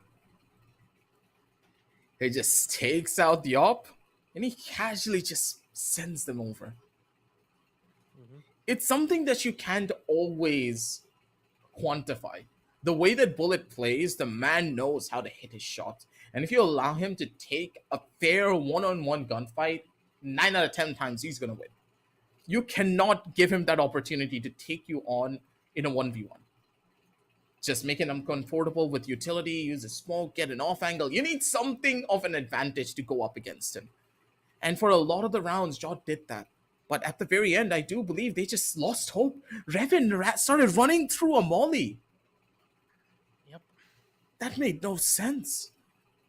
You can't do stuff like that. I know, I understand you wanted to make a much more risky play so you can get the cross and catch them off guard, possibly getting a kill onto Buster. But when the members of Deadly Duos had a system in play, when they understood how to play the map of Chalice well, what points of entry and what points of contact is so important for them to hold, you can see they adapted really well. And that's where the experience comes in. They have been playing Counter-Strike for years upon end. Yeah, of course, they're rusty, but they're professional players on another title. They know how to adapt, they know how to learn, and they know how to play for the long haul. And that experience paid massively. And here we already have the final team that have made it over to the LAN. 4 teams Yep. already chosen, prepped and ready to get onto a plane and fly over to Delhi tomorrow. And we're going to be having our grand finals on Thursday after they're all settled in. So make sure to pack a toothbrush and get your mouse, get your keyboard, and get everything here, the members of Deadly Duo, because you guys are headed off to Delhi. Yep. Congratulations for them. And for Bullet, I do have to admit his performance was absolutely amazing. But sure, he did Buster, also make a lot man. of mistakes. Yeah, Buster on the other hand, man, he was also insane too. But yeah, talking about Bullet, I do have to talk about his mistakes, like the one that he was trying to hold the long hallways where it was both where one of it had like an incendiary grenade and he chose to stay in there, losing a lot of HP and plus giving away his position. The first mistake, and the second was trying to scope with his op, where one of the players on the side of CT knew exactly where his location was. Sure, Bullet had made a lot of mistakes, and Jod definitely did ended up securing those mistakes that Bullet did. But also, let's not forget, when it comes to individual plays, both Bullet and Buster showed how it's done. And look at the balance, dude, from the scoreboard: 14 kills to both Bullet and Buster. Meanwhile, as we take a look at Jod's side, kill switch with 12 kills and Rev with a total of 10. Great performance being made from Jod, amazing performance, but unfortunately they have to bow out of the competition. And wish Deadly Duo the best of luck for them heading towards the LAN event in Delhi. So we already have our 4 teams, ladies and gentlemen. Starting off with team number 1, it will be Team Wicked Gaming, I believe, and then match number 2, Team ELO Eating map, the team number 3, the Rat Syndicate, and of course our last team, Deadly Duo, which were these will be our 4 teams proceeding towards the Delhi's biggest LAN event for Counter-Strike Global Offensive Dynamic Duos. Also, folks, make sure to check out the Lenovo Legion 5i Pro, and also make sure to tune into our socials. Everything link is in the description down below, folks. Go ahead and check it out. Until then, we'll be taking our leave for today. This will be me as Baba Gusta and my co-caster Aggressive with our broadcaster Assassin 47, and we will see you guys at the Grand Finals LAN event in Delhi. Until then, take care, have fun, and we'll see you guys in day after tomorrow.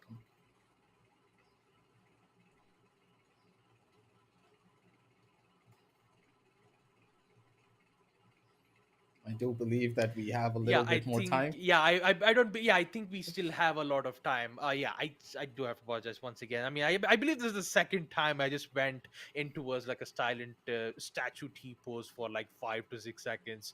But yeah, all in all, I've got to admit, the yeah, make sure to make sure to tune in towards the grand finals for dynamic duos for Counter-Strike Global Offensive, which will happen for day after tomorrow. Like Aggressive said, the 4 teams definitely would require a good long break, transportation time for tomorrow. And next thing all 4 teams will be prepped and ready in day after tomorrow itself. But yeah, we just got the confirmation, so we'll be taking our leave for today. Hope you guys enjoyed the video. Make sure to like and subscribe to our YouTube channel, and we will see you guys in day after tomorrow again. Stay care. Take care.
Bye.